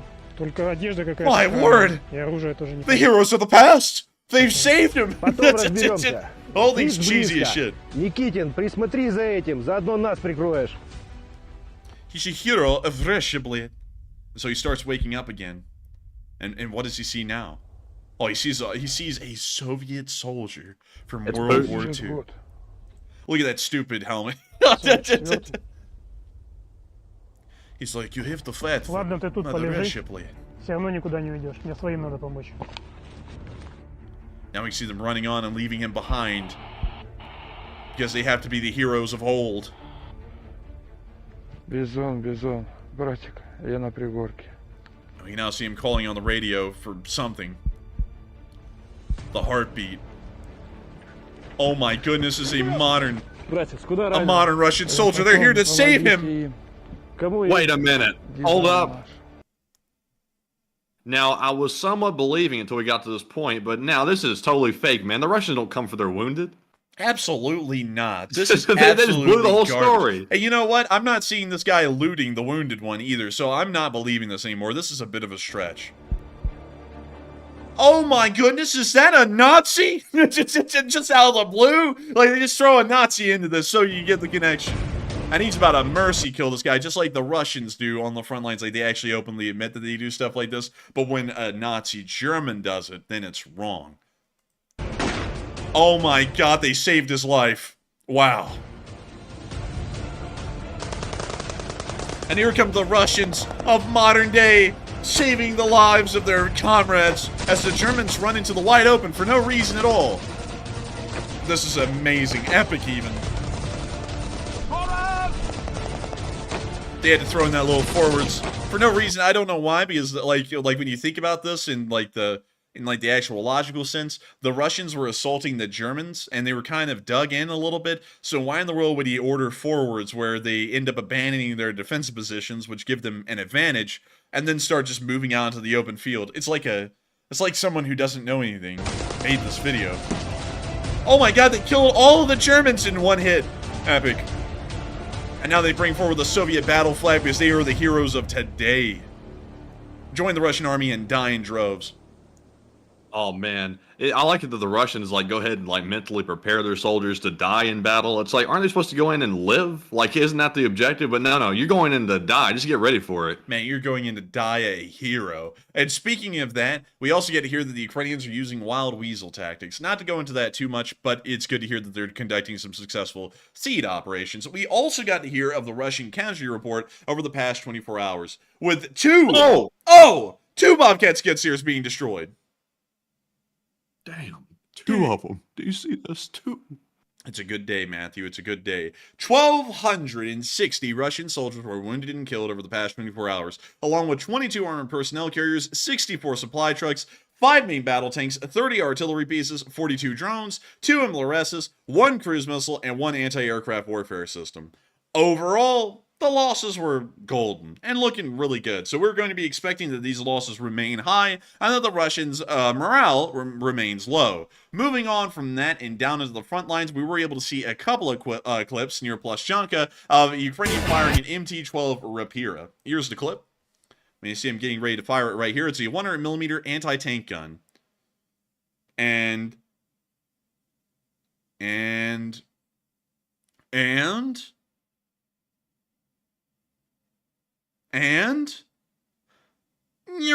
there we go. It was fired. Beautiful.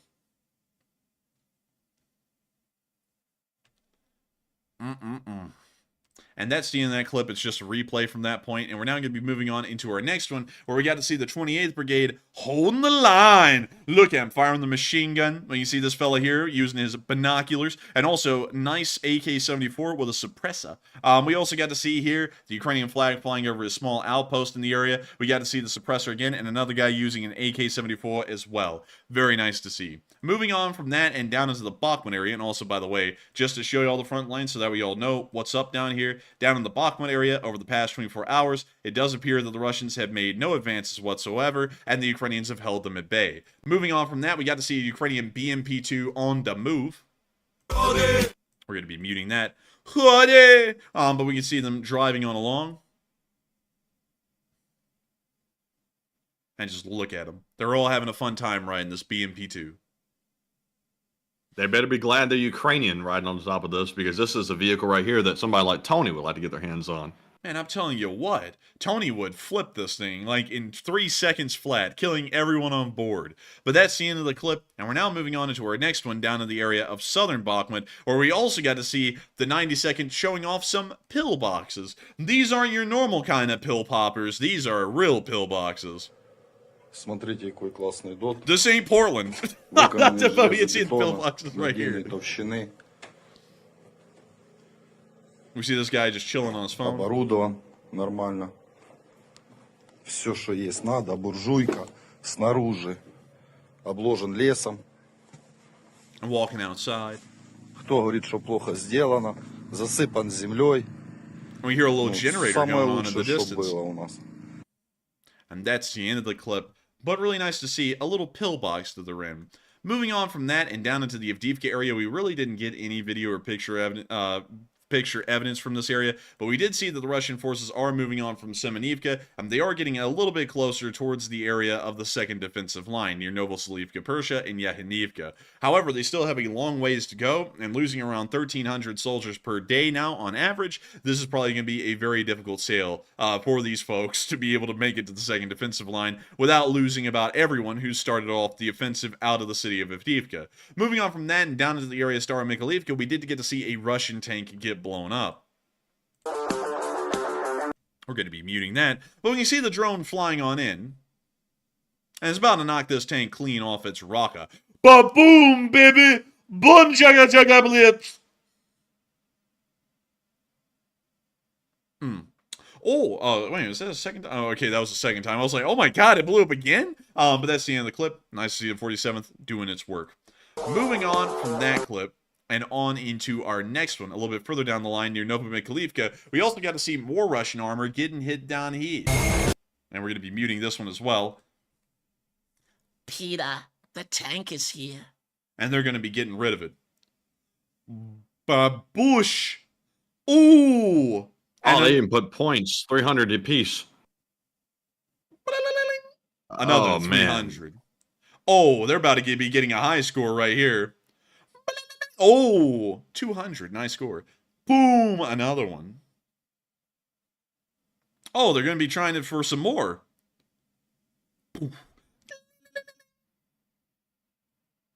Dang, they're really getting them. You see, folks, people said war isn't a video game, but how in the world can people say that when we're actually counting it like it's a score? But anyways, we can see the Russian tank also getting obliterated right there and catching on fire. The ammunition detonating and things getting toasty. We see them dropping a bomblet into that MTLB and also roasting that one up nicely. And with that, that's the end of that clip. Very nice to see. And with that, we're now going to be moving on into our next one from the area where we also got to see the Ukrainians firing an ATGM at a Russian target. And we got to hear right there that or something like that. But here's the clip. And we see him about to fire. I believe that's a Cornets. But whatever's on the other end is about to be nowhere.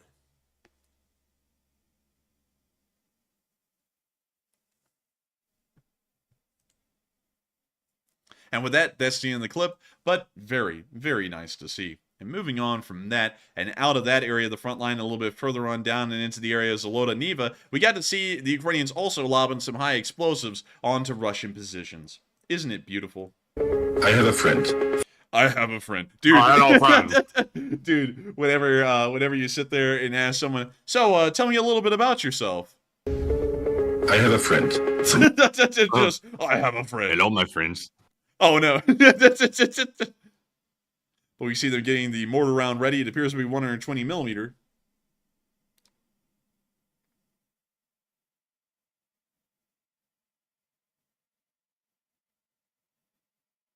We see them firing it right there.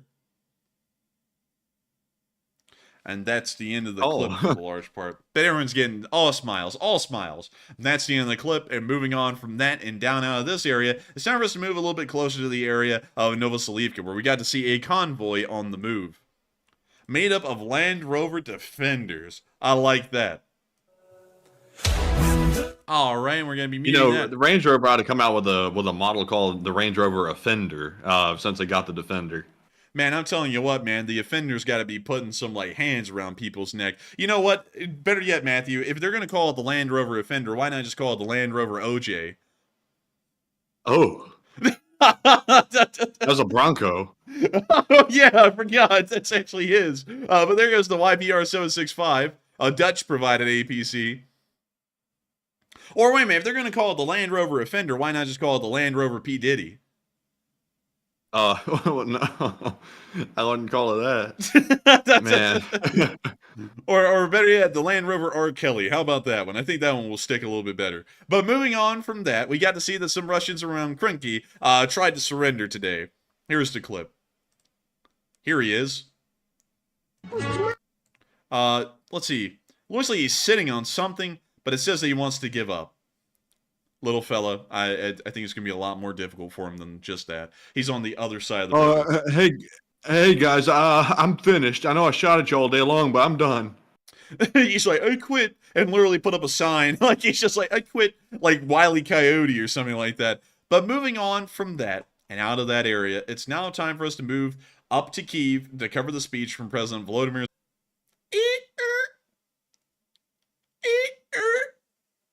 And then we're back.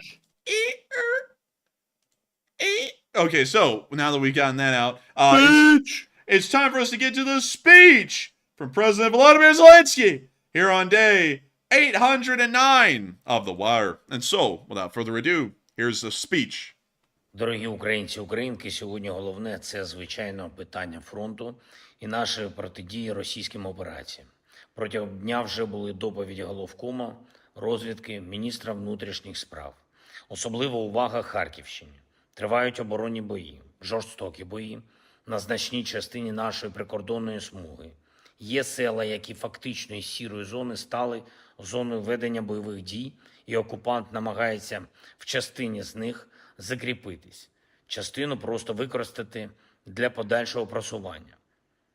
Я хочу подякувати нашим воїнам, які втримують позиції та знищують окупанта. Артилерія, дрони, всі, хто задійний і задійний влучно, я вам дякую. Завдання наше очевидне. Треба завдати окупанту якнайбільших втрат. Зокрема, на околицях міста Вовчанськ ситуація надзвичайно складна. Місто під постійним російським вогнем і тривають контрударні дії наших військових в місті, місцевим мешканцям допомагають. І дуже важливо, щоб максимум ефективності був проявлений зараз кожним, хто безпосередньо саме там, на Харківщині, у військових силах, у силах безпеки, у місцевій владі, в громадах. Все залежить від того завжди у війні, на що ти сам здатен, що ти сам здатен зробити, чи можеш витримати удари і втримати позиції, щоб і всі так само змогли. Головне – наша стійкість та український результат в боях. Незмінна увага також іншим напрямкам бойових дій. Не менш загострені зараз Донецькі напрямки. Власне, задум ударів на Харківщині в тому, щоб розтягнути наші сили та підважити моральну, мотиваційну основу здатності українців захищатись. Покровський напрямок, попри все, найбільш жорсткий. Тільки за цю добу саме на Покровському напрямку було вже 30 бойових зіткнень. Також жорсткі Лиманський, Времівські напрямки, Краматорський, Куп'янський. Наші воїни достойно відповідають окупанту і роблять все можливе, часто й неможливе, щоб стримувати російські штурми і відповідати окупанту вогнем. Ще одне. Російські інформаційні операції – це завжди енергія для російських наземних операцій. Окупант живиться брехнею і страхом, який за брехнею слідує. Оборонні бої ніколи не бувають простими, завжди складнішають, коли ворогу вдається використати страх. Тому зараз безпечніше не вестися на емоції, не гнатися за гучністю заголовка, перевіряти кожне інформаційне повідомлення і шукати саме інформацію, а не емоції або чутки, та обов'язково довіряти Силам оборони України. Наші воїни знають, як діяти. Ми працюємо для того, зокрема, з партнерами, зокрема, і з нашим внутрішнім українським виробництвом зброї, щоб у наших воїнів було чим діяти. Кожному, хто допомагає, я дякую. Усім, хто б'ється заради України і б'ється стійко, дякую. Дякую усім, хто дає результат Україні. Слава Україні! And Rom Slava. And with that, that is the end of the speech from President Volodymyr Zelenskyy here on day 809 of The Wire. And that is rounding out this new segment and moving us on into the next segment of the stream, where we get to talk to all of y'all, every single one of y'all that we can, with time permitting, of course, on every single topic y'all want. But before we do that, Matthew, I believe that we have several more top donors that we may need to call them out before we move on into the questions themselves. So what do we got, Matthew? So it turns out we've already called off all the top donors of the night, and we've done you all a big one by call them out. But we're going to out in the good way, not the bad way like some crackhead people do. We're doing that in the good way. So with that, I hope everyone is very happy that we've reached $4,339 on the fundraiser tonight, which is well above goal by over $1,000. And huge thanks to everyone once again for that. And Enforcer, what say you? And I got to give a huge thanks to every single one of y'all so much once again for making this fundraiser an amazing thing tonight. $4,400 raised for revived soldiers of Ukraine. Truly incredible. And I got to thank every single one of y'all once again for being a part of this tonight and helping in a big way in Ukraine again. And so with that, it is now time for us to move on into that poll, Matthew, that you put up. And what were people saying about it, Matthew? More so, what was the premise? And then what were people saying about it? So we had a little premise that went something like this. It said, would you want a sidearm, aka a pistol, as a soldier in war, or would you just want a good rifle? And I'm telling you, the results were shocking. Big losses for the home team. 73% said, I want a sidearm plus a rifle. And 22% said, I just want a good rifle, okay? A good rifle. And me personally, I want a sidearm plus a rifle. I see no need to forgo the sidearm. I want one. Particularly, I would like a Glock 19X. That's a good combat pistol in my opinion, and that's the one I would have. And a rifle as well, a good one. HK416, I'll take that. But Enforcer, what say you? Man, you gave them the spoiled option. They said, would you want just one thing or would you like two things? Of course, they was gonna pick two things. Of course, they was gonna pick it. But if I had to pick out of these options, I'd actually pick a sidearm and a rifle as well. Call me a hypocrite. But if I was the one actually having to pick what an armed force was equipped with, most everyone would be equipped with just a rifle for cost reasons. But if I could pick myself a pistole, I would pick myself a nice, delicious Beretta M9. I know that everyone trashed on them because they got beat to hell and back when they were in service with the Army and the Marines and everyone else. But I honestly think it was a fairly good pistol. I don't really have a lot of complaints about it. And so with that, I hope that does address that fairly well. And with that, Matthew, I believe we are actually moving on to those questions. All right, so we're moving back into our live chat questions for the night, and we've got a good bit of very good ones indeed. And also, real quick here, let's see. I saw someone who said, as a combat vet from the Marines, so he has credibility here. He said, I would have preferred to have a pistol too. I tell you what, that's as good of an endorsement for my option indeed. We have a combat vet from the Marines saying he wanted a pistol, and the Marines are the most hard-charging of the frontline forces that there are. So that's good enough for me. What do you say about that, Enforcer? I would have to say that's pretty good, but notice, Matty, how he said I would have preferred to have a pistol too, meaning that he didn't have one. Oh, but he would want one, though. But he's got to follow the orders. So if he doesn't get one, he doesn't get one. Of course everyone would want one, Matthew, but that doesn't mean that you get one. I mean, if you were given the option, Matthew, of having your cake and eating it, you'd have your cake and eat it, wouldn't you? I'd have it all. Exactly. That's what everyone's going to say. If you told someone you could have a Porsche and a Lamborghini, of course they're going to say, I want the Porsche and the Lamborghini. They're not just going to go, I want one or the other. They're going to want both of them. That's just how people are. But you know, that's not a bad argument. If you can have both, why not have both? But as far as it goes, usually you get one or the other. Like if you're an officer, you get a pistol. Well, historically, you would have gotten a pistol and you wouldn't have gotten a rifle, most likely. And if you're lower enlisted or maybe an NCO, you would get some kind of a rifle, or you might have the option of picking a pistol. So I would still have to say, picking one or the other, I'd pick the rifle any day over a pistol. But if you had the option of having both of them, why not? Why not have both? Why not have your cake and eat it? That's what we always say on this channel. But with that, I hope we addressed that fairly well. And with that, we are on to the next one. All right, and the next one goes to Anonymous, who says, do you think an arrest is coming next for Shoigu? And Anonymous thinks he's about to be slapped in cuffs. I think that might be a little bit generous for Shoigu. Honestly, he's kind of already under arrest because do you really think he's free to leave? He's really not. And that new position he got put into, that's just to hold him there, in my opinion. And I'm not sure if he's going to hold that position very long. I think there might be a vacancy very soon. But Enforcer, what say you? I would say that me personally, I would say he might get arrested soon, maybe, because the position that he's been put into is one of a lower stature, and also has really no backing or power behind it where people could mutiny for him if they did something like that. So I would say, yeah, he might actually possibly get arrested. I'm not saying it's definite, but he's certainly in a much more prone position for that to happen at this point, if that's a good way to put it. So with that, I hope that does address that fairly well, at least in my opinion. And with that, we're on to the next one. All right, and I see a question here from Seba, who says some Russian channels are saying that the new guy is to put money into the military and running the war will be done by the FSB, also known as the KGB. And what are your thoughts? I doubt it. The military and the KGB, well, really the military and the FSB are kind of rival organizations, so the FSB running the military would be highly unlikely. Also, that means that the FSB now has complete power, and the Russian government kind of has to pit them against each other to make sure that they don't just end up overthrowing the top guy.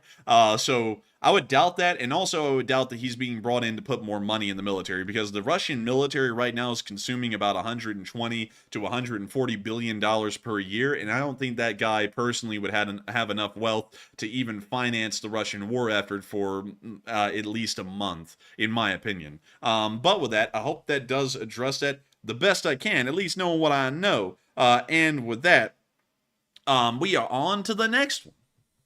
All right, and I see a question here from AF Kaplan. He says, perhaps that dude's crypto background, the new Russian Minister of Defense, perhaps that will help Russia get supplies on the dark web. And what do you think? And also, Enforcer, I saw an article a second ago. This guy was talking about the blockchain is the way forward. It's the blockchain. It's crypto. And I'm not bashing crypto. If you like crypto, whatever. But he's one of those guys leaning really, really heavily into that crypto stuff. So he's definitely deep into it. Well, while you might not bash crypto, I will say I'm not really a big fan of crypto. I'll just put that out there. So going off, and also the reason why I'm not a big fan of crypto is, to be quite honest, a lot of the people we've ever had runnings in with that deal with crypto are kind of sketchy people, just in our personal experience. I'm not saying that that's everyone into crypto, but I am saying that that's all the people that we've run into, and that rule has largely stayed pretty solid. So going off of that, I would have to say that, in my opinion, the guy's sketch. Watch out for him. That's all I'd have to say about him right now. And so with that, we are on to the next one. All right, and I see a question from a longtime channel legend, Joseph M. Sika. He says, I have a question, brother, and unless you guys already talked about it, but why didn't Ukraine try and attack the military parade? And I think it's because they thought they'd hit civilians. It probably was because they would hit civilians, and also on top of that, the equipment at the military parade wasn't really anything worth hitting. And on top of that, we were able to finally get a forced breakdown of the parade, and almost 2/3 of the infantry column was made up of local training schools that were in the parade. So this year, there was really no strategic value at all to hitting the military parade. And as far as propaganda would go, it probably wouldn't do that good either, because attacking the parade could probably end up making people pretty freaking violent in Russia, and make them even more emboldened and more, I guess you could say, galvanized to fight against Ukraine and join the Russian army, and then believe that they're fighting a defensive war at that point. And so with that, I hope that does address it well, at least in my explanation of why the Ukrainians probably didn't strike the Red Square Parade. And with that, we are on to the next one. And our next one here goes to Anthony Boer, who says, Enforcer Matt, do you think there's a way for Putin to try to end the war, or is he just going to throw everybody out of a window? He's probably going to throw everybody out of a window before it's over with. The Russian administration, before this war is over, which it'll probably take, honestly, if we're being realistic, probably a couple more years for this thing to wrap up. Putin's going to run through the entire cabinet by then. They're all going to get the window, or they're going to get locked up, or something terrible is going to happen. So I think he's going to go through pretty much everybody. Shoigu was a huge shakeup. I was shocked to see that come out today. I was like, wow. I knew something was going on because the guy under Shoigu was under investigation. But to see Shoigu just totally fired and out today, that was a bit of a shock. Nobody's untouchable. Shoigu wasn't untouchable, and he just proved that today. But Enforcer, what say you? I'd have to say that as well. I'd have to agree with Matthew. I think everyone might get thrown out of a window before this war ends. The war will end, though. It's just that a lot of people probably will not survive to see the end of it. Even if they weren't on the front lines, the Russian government is as dangerous as the front lines is at this point. And so with that, I hope that does address that well, and we are on to the next one. And the next one goes to JMP Traveler, who says, would the extra weight of the cope cage on a tank increase the fuel usage? Probably slightly, but not by a lot, because the cope cages aren't incredibly heavy. I believe they're maybe an additional 100 to 150 pounds. And when we're talking about a 33-ton tank, it's not that much added. So if it does increase fuel consumption, it would be a marginal increase at best, but it possibly does. And so with that, I hope that does address that fairly well, or at least the best I can. And with that, we are on to the next one. And I see a question from Tom Exman, and he says, here's a good question. And it is pretty good, Tom. I've read it ahead of time. He said, at what loss point is the Russian oil refinery production now? The loss point, I believe, is still somewhere around 600 to 700,000 barrels of refined fuel products today, at least at the moment. Because from what we know, the Russians are bringing refineries back online in limited capacity, so they are trying to mitigate the losses, but at the same time, more refineries are getting hit. So we believe that their oil deficit or refined fuel deficit is still around 600 to 700,000 barrels per day, but that's what we would understand at the moment, based off of everything that we have. And it's a very cloudy picture, because once again, the production numbers are not exact or perfect. But dang, Labus threw in a $100 donation to Revive Soldiers of Ukraine. Damn! Bringing it up to $4,519. Absolutely crazy. But with that... Damn, son, where'd you find this? Man, I'm telling you. But still, with that, we are on to the next, but a huge shout out to you. Indeed. And also, I see a live chat question from another nice guy who said, could you elaborate on the next merch drop? And the papers are signed, I hope. And another nice guy, I won't go on a too big of a tirade as I did last night about the merch, but I currently have 3 things in the holding pattern right now, because I know I've been talking about the IFAT kits a lot, and the IFAT kits will eventually happen, but I'm not sure if it's going to happen this next merch run. It might be put off until the next one, but it is still in the works. We just got to get some things ironed out. But we do also have something interesting. I was about to blow it and say it, but I'm not going to do that. I'm going to hold off. And it's already been ordered ahead of time. So it's something we're already going to take stock of and put it on the site. And I think pretty much everyone's going to want one. And it's also not too crazy expensive either, because that was one thing that got me concerned about the IFAT kit, is the price was getting a little bit on up there. And our objective here is to try to put things that everyone can afford on the merch store and not just a select few. So I think you'll all be impressed with the next merch run. And I don't want to blow it, so I'm going to stop right there. But Enforcer, what say you? I'm not going to blow it either. I think it's best for us to both stop it right there. But I feel like y'all are really going to like what we have coming up around the corner. It's really, really cool. And so with that, we are on to the next one. And our next one goes to Julian Britt, who says, do you think Ukraine will ever get the $300 billion in Russian assets? We have heard that they're planning on sending most of that to Ukraine and liquidating it here in the near future. So the answer to that is largely yes, but they will not be receiving all of it. I believe it's like 90 to 98% of it, but some of it will still be held by European countries and Western countries to cover the costs of liquidating it all. And so with that, I hope that does address that the best I can, at least based off of what we currently know. And with that, we are on to the next one. And this one goes to Happy Dragon, who says, say Ukraine had all the weapons and munitions, will they be able to defeat Russia with only their own manpower? Yes, they can, because just because a country has a larger population does not mean that you are doomed to failure. We do have to remember that in the past, countries that have been heavily outnumbered have ended up winning wars. For example, probably the best example I can give at the time is the British-Chinese Opium Wars, which were fought in the 1830s and 40s. The British ended up winning all of the Opium Wars, and they did that with a far smaller population number in Britain than the Chinese ever had. They won it purely by military supremacy for the most part. And you can end up winning conflicts just entirely off of technological advantage instead of having raw manpower numbers. Kind of similar to how Germany would end up defeating the Soviets up until about 1942 and 1943 when the Lend-Lease really kicked in for the Soviets, just because they were technologically superior to the Soviets at that time, or really just militarily superior to the Soviets during that time due to their logistical abilities more so. So I hope that does address that the best I can, at least in my opinion, because I think the Ukrainians do have a shot at winning this war. And we also have to remember that the Chechens won the first Chechen war against the entirety of the Russian Federation. Chechnya versus the whole of the Russian Federation, and Chechnya won. So you do have to remember that there are instances where smaller countries can win, and I think this is one of those moments. And so with that, I hope that does address that well, and we are on to the next one. And we have a question from Fiyuma, who says, what do you think about the upgraded version of the Russian turtle tank? I would say the upgraded version doesn't look to be that competent. We have seen them getting knocked out and destroyed and also abandoned on the front lines already.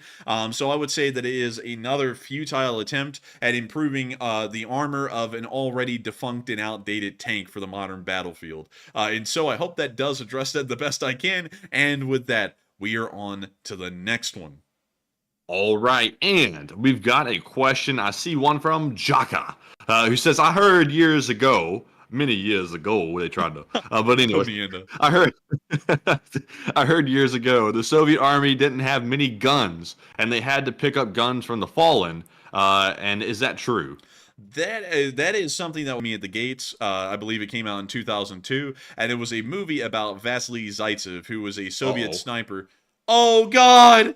Oh, it's the end of the world! We're back! Oh, Elton, help us! Okay. Help us, Elton! We're back!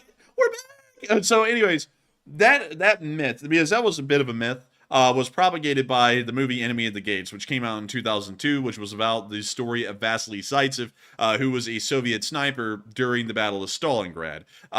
It wasn't really true because while there was, I guess you could say, rifle and ammunition shortages in the Battle of Stalingrad, they didn't drop them off on the other side of the Volga like they did in the movie and then start giving them rifles and say, the man with the rifle shoots. If the man with the rifle is shot, the man without the rifle picks up the rifle and shoots. You know, like that didn't really happen.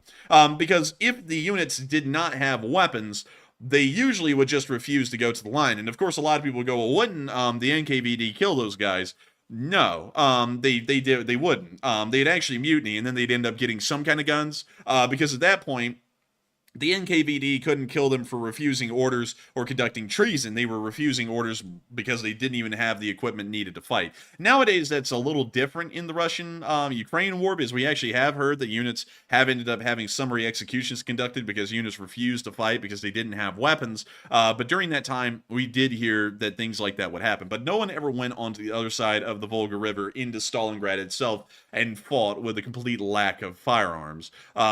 That was something that was largely a myth that was in Enemy at the Gates, but never really happened in real life. So I hope that does address that well. And also you have to remember that the Soviet Union was able, and this was kind of the thing why the Soviets did so poorly at the beginning of the war, is that while they produced actual weapons in unbelievable numbers, that's why there's still millions of Mosin-Nagant rifles around today that the Russians can dole out to reserve units that are in Ukraine. They never produced the ability to actually get a lot of the weapons to the front line. So they would build tons of tanks, tons of rifles, tons of ammo, but trains to get those tanks to the front lines or trucks to transport that ammunition and rifles to the soldiers, they hardly made those. That's why the Lend-Lease ended up changing the Russians' luck for the rest of the war, is because they actually had the ability to move around their mass weapons production thanks to U.S. support. So I hope that does address that the best I can, at least given a historical context. And with that, we are on to the next one. All right, and a huge shout out to Paramecium13, by the way. He put in a $54 donation. And also I saw Silver put in a 10. And I saw Butchie Turtle 7 put in a 10 pound. So a huge shout out to all three of y'all for that generosity. And we have another question here. This one goes to David Vaughn, who says, in World War II, the Allies won using military tactics that are now considered war crimes. And since this war is similar in nature, why would such tactics now not be acceptable? Well, because times have changed, and with that, the rules of war have changed. Because going off of that kind of argument, we could say, well, the Allies and the Axis both used chemical weapons in World War One. Considering that World War II is so similar to World War One, why don't we use chemical weapons now in World War II? And that just doesn't really stand, because off of every war, there are things that are done that are very questionable, considered largely immoral by everyone. So then in the next round of the Geneva Convention, we then outlaw those specific things like poison gas or chemical warfare, which is never supposed to be used again outside of World War One. And so now, and also another thing is that technology wasn't as advanced in World War II as it is now. For us to be able to conduct mass bombing raids on Germany, we had to send an entire Army Air Corps over into Germany to bomb a city. Otherwise, the one bomber that would be sent wouldn't make it through. It would just get intercepted by interceptors or shot down by anti-air. So we had to send the entire group of them, so that way some of them would make it through and drop their bombs on target.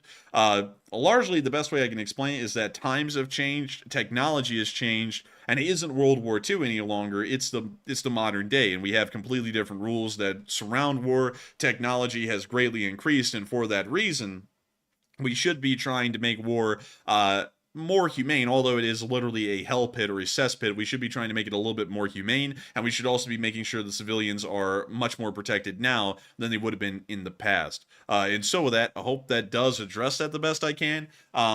Because also another thing, like, wars are always changing and what's acceptable and unacceptable. Like in the medieval era, it was common for armies, once they got done fighting a battle for, say, a city, it was fairly common for that army to then go into the city of the defender and start pillaging the entire city, and also maybe defile some of the women, which was a very common thing during the medieval period. And those things would usually be considered unacceptable by World War One, because the times had changed, and because of that, the rules of war had drastically changed. And then in World War One, things were done that were incredibly questionable, like poison gas and other kinds of things, which we then outlawed. And then in the next war, in World War II, I believe we ended up outlawing some things that were done in World War II, but I can't really remember the exact ones. And then more things were outlawed as time kept on going by. So largely the rules of war are different, and while the wars may be similar, because at the end, a lot of wars end up looking really similar, the rules of war have changed. And so with that, I hope that does address that fairly well, and we are on to the next one. And up next, I want to give a big shout out to Carl Patterson, who put in a 75, and he brought us up to $4,651 on the fundraiser. Huge shout out to you, Carl, for that generosity as well. And the next one here is going to go to Ed. I see Irish Ed here. He says, what happened to all those brand new guns that Wagner found in the salt mines? And FYI, I got my LSA coffee cup, and it looks great. And I love to hear it, Irish Ed. I'm glad to hear you got that coffee, Mike. And I hope you're drinking that delicious coffee. And I hope it's wonderful. And also, to answer that question, Matthew, can you reread that one again? I knew it was coming. Ed said, what happened to all those brand new guns that Wagner found in the salt mines? I don't really know. They kind of disappeared. So I would have to be honest with you, Irish Ed, I have no idea what happened to them. I would largely believe that they're gone and forgotten or distributed out to frontline units. But at the moment, I would not know, because we never got to know the fate of those weapons. But with that, I hope that does address that fairly well, at least in my opinion. And also, I could see some people saying, yeah, you know, defiling the women's was actually a common thing in World War II. Not on the Western Front. Not on the Western Front. Because while, yes, I will say the Soviets ended up defiling millions of women, and that's something I could not say on air a lot, but that was something that they certainly did. And the Germans also did that as well, moving eastwards. But as far as things went in Western Europe, that kind of thing was unheard of. And also, a lot of people are going to be going, nuh-uh, American soldiers did it too. You know what happened to those American soldiers? They ended up getting hung. They ended up getting killed. Like, we would kill those guys, because that was completely unacceptable. And a lot of people would go, well, that's only if it was reported. That was actually reported a lot. Like I believe like 900 U.S. soldiers over the course of 1944 to 1945, which was the entire time we were in Northern Europe in between France and Germany. 900 guys got hung for that specific crime. They were brought to a tribunal, tried, found guilty, and sentenced to hanging. And they were all hung. And they were all hung by this one guy who ended up going to the Nuremberg trials. I don't know if you heard the story, Matthew, but did you know that the U.S. Army's hangman in World War II, by that point, was a guy who lied about his credentials to get the job just so that way he could kill people. Oh man, that was a devil. Have you heard about him before? No, I hadn't heard about him. Man, you just heard that and you went, oh man, that was a devil. I was like, wait a minute, did you know this guy? I was like, no, man, I had never heard about that. Like the guy lied. I've heard about people lying to get into the military to go like, defend countries. I hadn't heard anybody lying to say, I just want to hang people or something. oh dude, this guy actually did that. He said, why yeah, I was a hangman in Oklahoma and Texas about 10 years ago. And what was crazy about that is that he was flat out lying, because the last time that Texas and Oklahoma had executed anyone by hanging was the same year that guy was born. And the Army didn't check in on that. They just believed him at face value and went, okay, the guy's a qualified hangman. Yeah, let's get him in the business. Oh, well, he wasn't lying though. Like he was actually like I just understand it now. He was telling the truth, because when he was in Oklahoma, he wasn't like a hangman. He played hangman. Like he had played it several times before, and he thought that's what they meant. Oh man, but moving on from that, and getting back to the rabbit hole really quickly. The guy ended up hanging tons of U.S. soldiers, and then the Nuremberg trials came around, and he ended up being the hangman for some of the people who were convicted at the Nuremberg trials. One of them he botched so badly, the guy could actually be heard like struggling and gasping for air behind the curtain after they dropped him through the trapdoor, and he went under the curtain, and they said, we don't know what happened, but he went under the curtain, and about a minute or two later, the guy stopped making noises and was dead. And then he came out from under the curtain and said, well, he's dead now. And so all of the witnesses believe that he went under the curtain and just like wrapped his arms around this guy and just pulled down on him as hard as he could for like a minute or two to take him on out. So this guy was like legitimately like a psychopath. Like this guy was crazy. And then he ended up dying, I think, at near Bikini Atoll in like 1950 trying to replace a light bulb. He ended up getting electrocuted to death from the light bulb.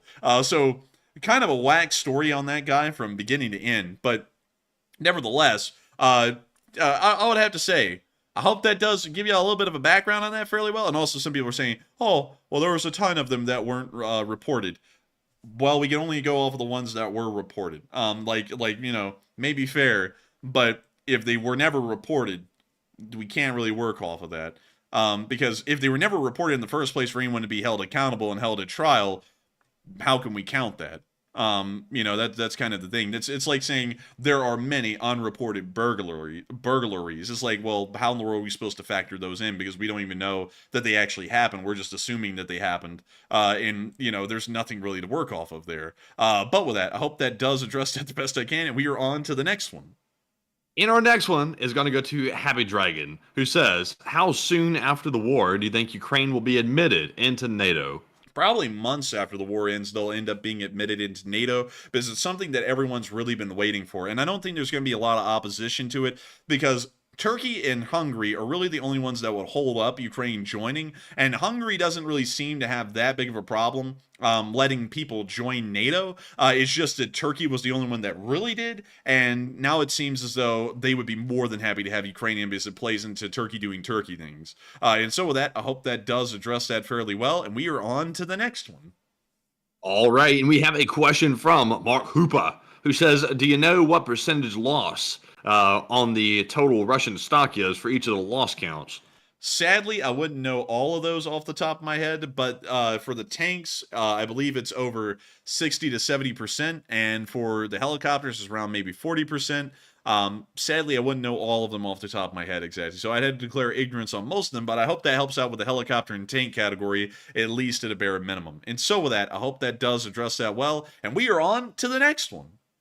And this question goes to Ned Drock, who says, any reason why Ukraine didn't mine the gray zone on the northern border before falling back? I understand the terrain isn't conducive for heavy equipment, and was referring to infantry. The northern border as in the Kharkiv border or the Kyiv border? Because they did mine and prepare defenses along the entirety of the Ukrainian northern border. But if you're talking about Kharkiv, I wouldn't know why. Maybe because they were scared that the Russians were directly across the border and were going to mess with anyone in the area, so it was a gray zone.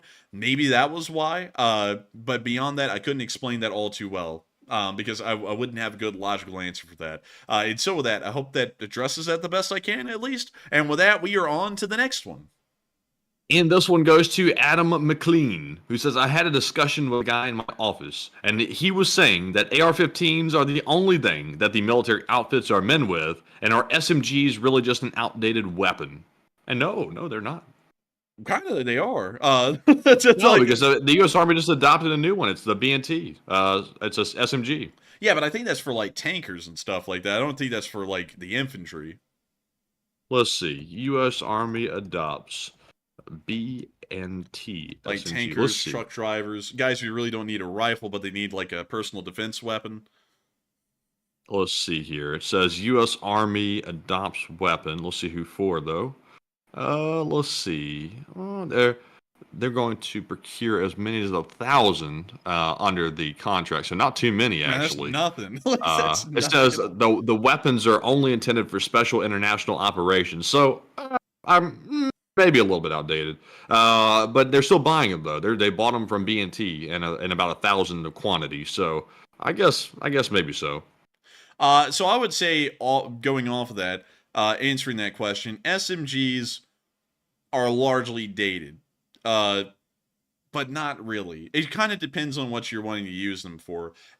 In it's really hard because SMGs are usually pistol caliber. Like the Tommy gun is an SMG, the MP5 is an SMG, the MP7 is one as well. The P90 is an SMG. But all of them are using pistol calibers because they're not really meant to be battle rifles or actual standard issue infantry rifles. That's not their point. And usually submachine guns are given out to folks like tankers. Like, for example, back in the Cold War, it was fairly common for tankers, like in the M1A1 and M1A2, well, the M1A1 Abrams or the M1 Abrams, it was fairly common for them to get MP5s as a sidearm or or a pistol or something along those lines. It had to be a smaller weapon, not meant to actually be like an infantryman's primary rifle with enough punching power to do really anything. It was just meant to be a last-ditch kind of a gun in bad situations.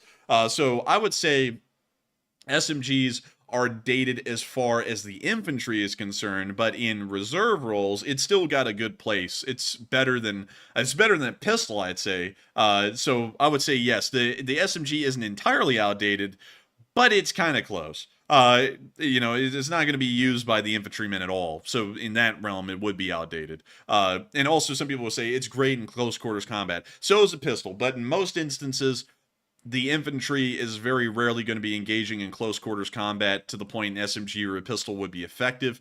Usually they're going to be engaging at distances far enough that a rifle is what's needed, like a full-scale rifle using a small size cartridge like 5.56, an intermediate cartridge like 308, or really more so 7.62 by 51, something along those lines. But you would not see an SMG being used these days. Now, however, if you had like specific stormtrooper units, like the 3rd Azov Brigade, you could give them SMGs because they're fighting inside of trenches, so an SMG would probably be useful there, but they're not going to be useful in every single situation. And so with that, I hope that does address that the best I can, given my knowledge of how that would work. But with that, we are on to the next one. I'm just saying that new SMG the Army adopted, that BNT, it looks like it's called an AP, let's see here, ABC 9K Pro. That thing is clean. Like, that is so nice. It's got like a retractable stock on it. It looks like it shoots maybe 9mm from the looks of it. That is just so clean. It's got like a pistol optic on the top of it. It's very nice. Like, I like the looks of this thing all the way around. That's not it right there, by the way. Dang, man, you put that down quick. You're like, that's not it. Punch in U.S. Army new SMG BNT.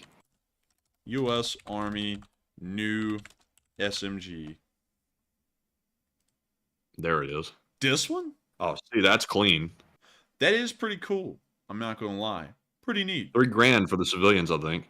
Man, $3,000, and the ads are popping up in the millions on this website. They are making bank. But still, pretty cool looking, I'll admit. And so with that, I hope we address that well, at least as far as the SMG stuff is concerned. And with that, we are on to the next one.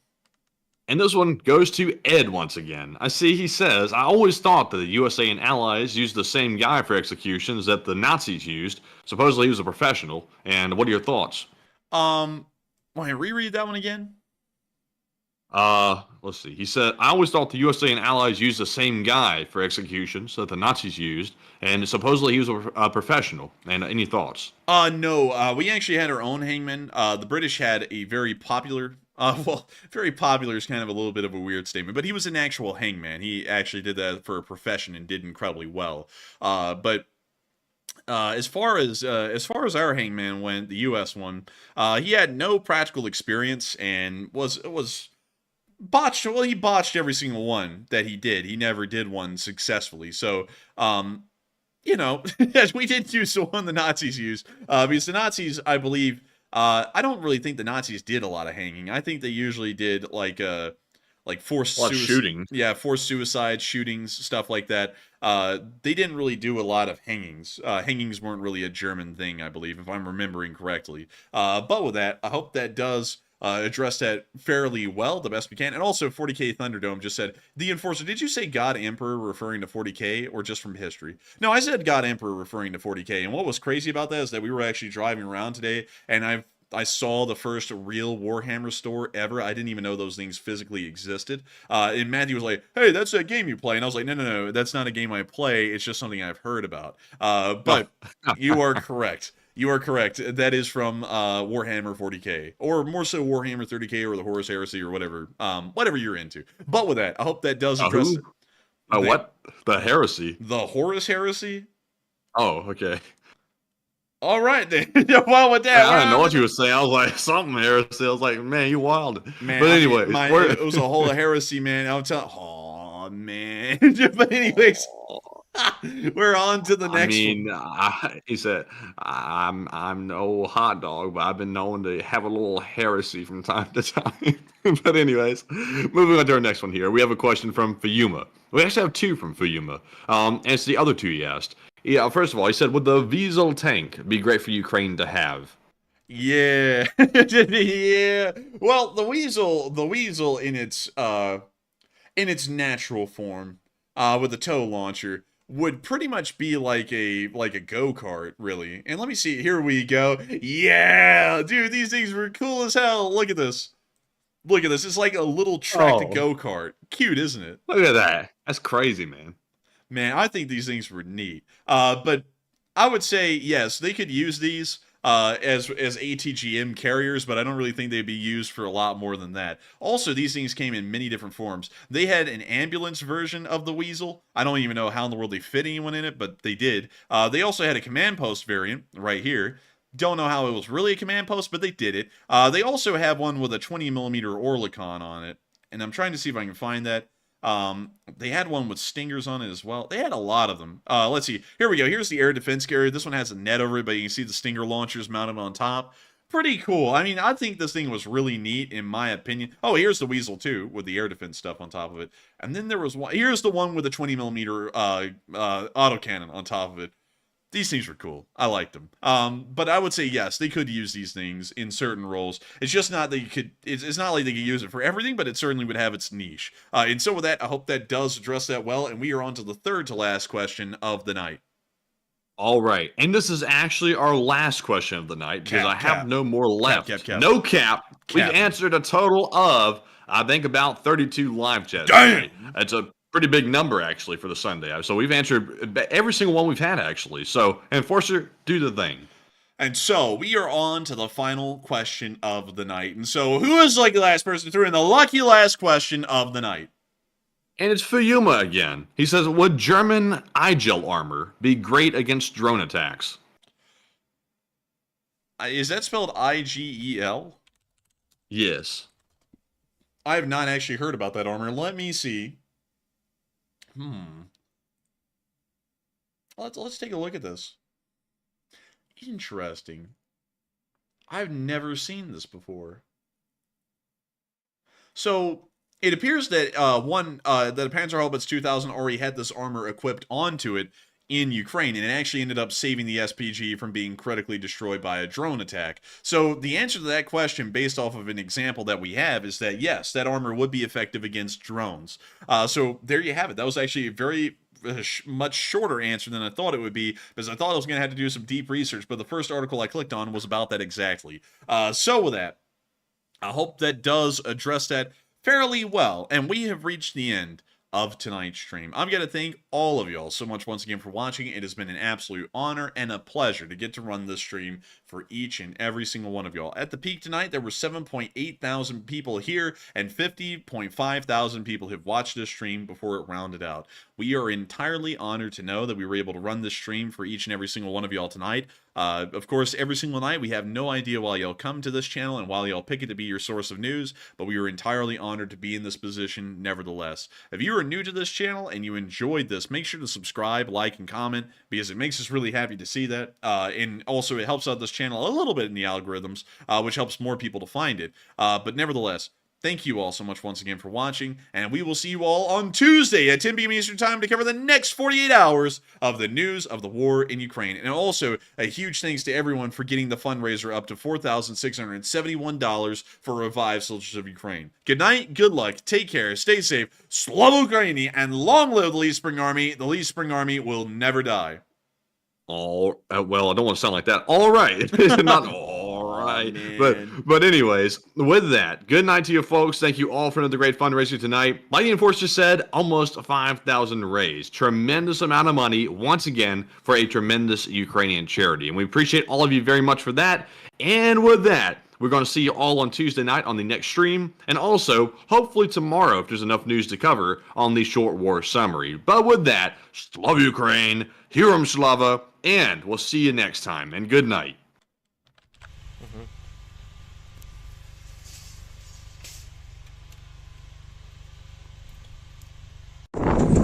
Yes. The Lee Spring Army sends its regards.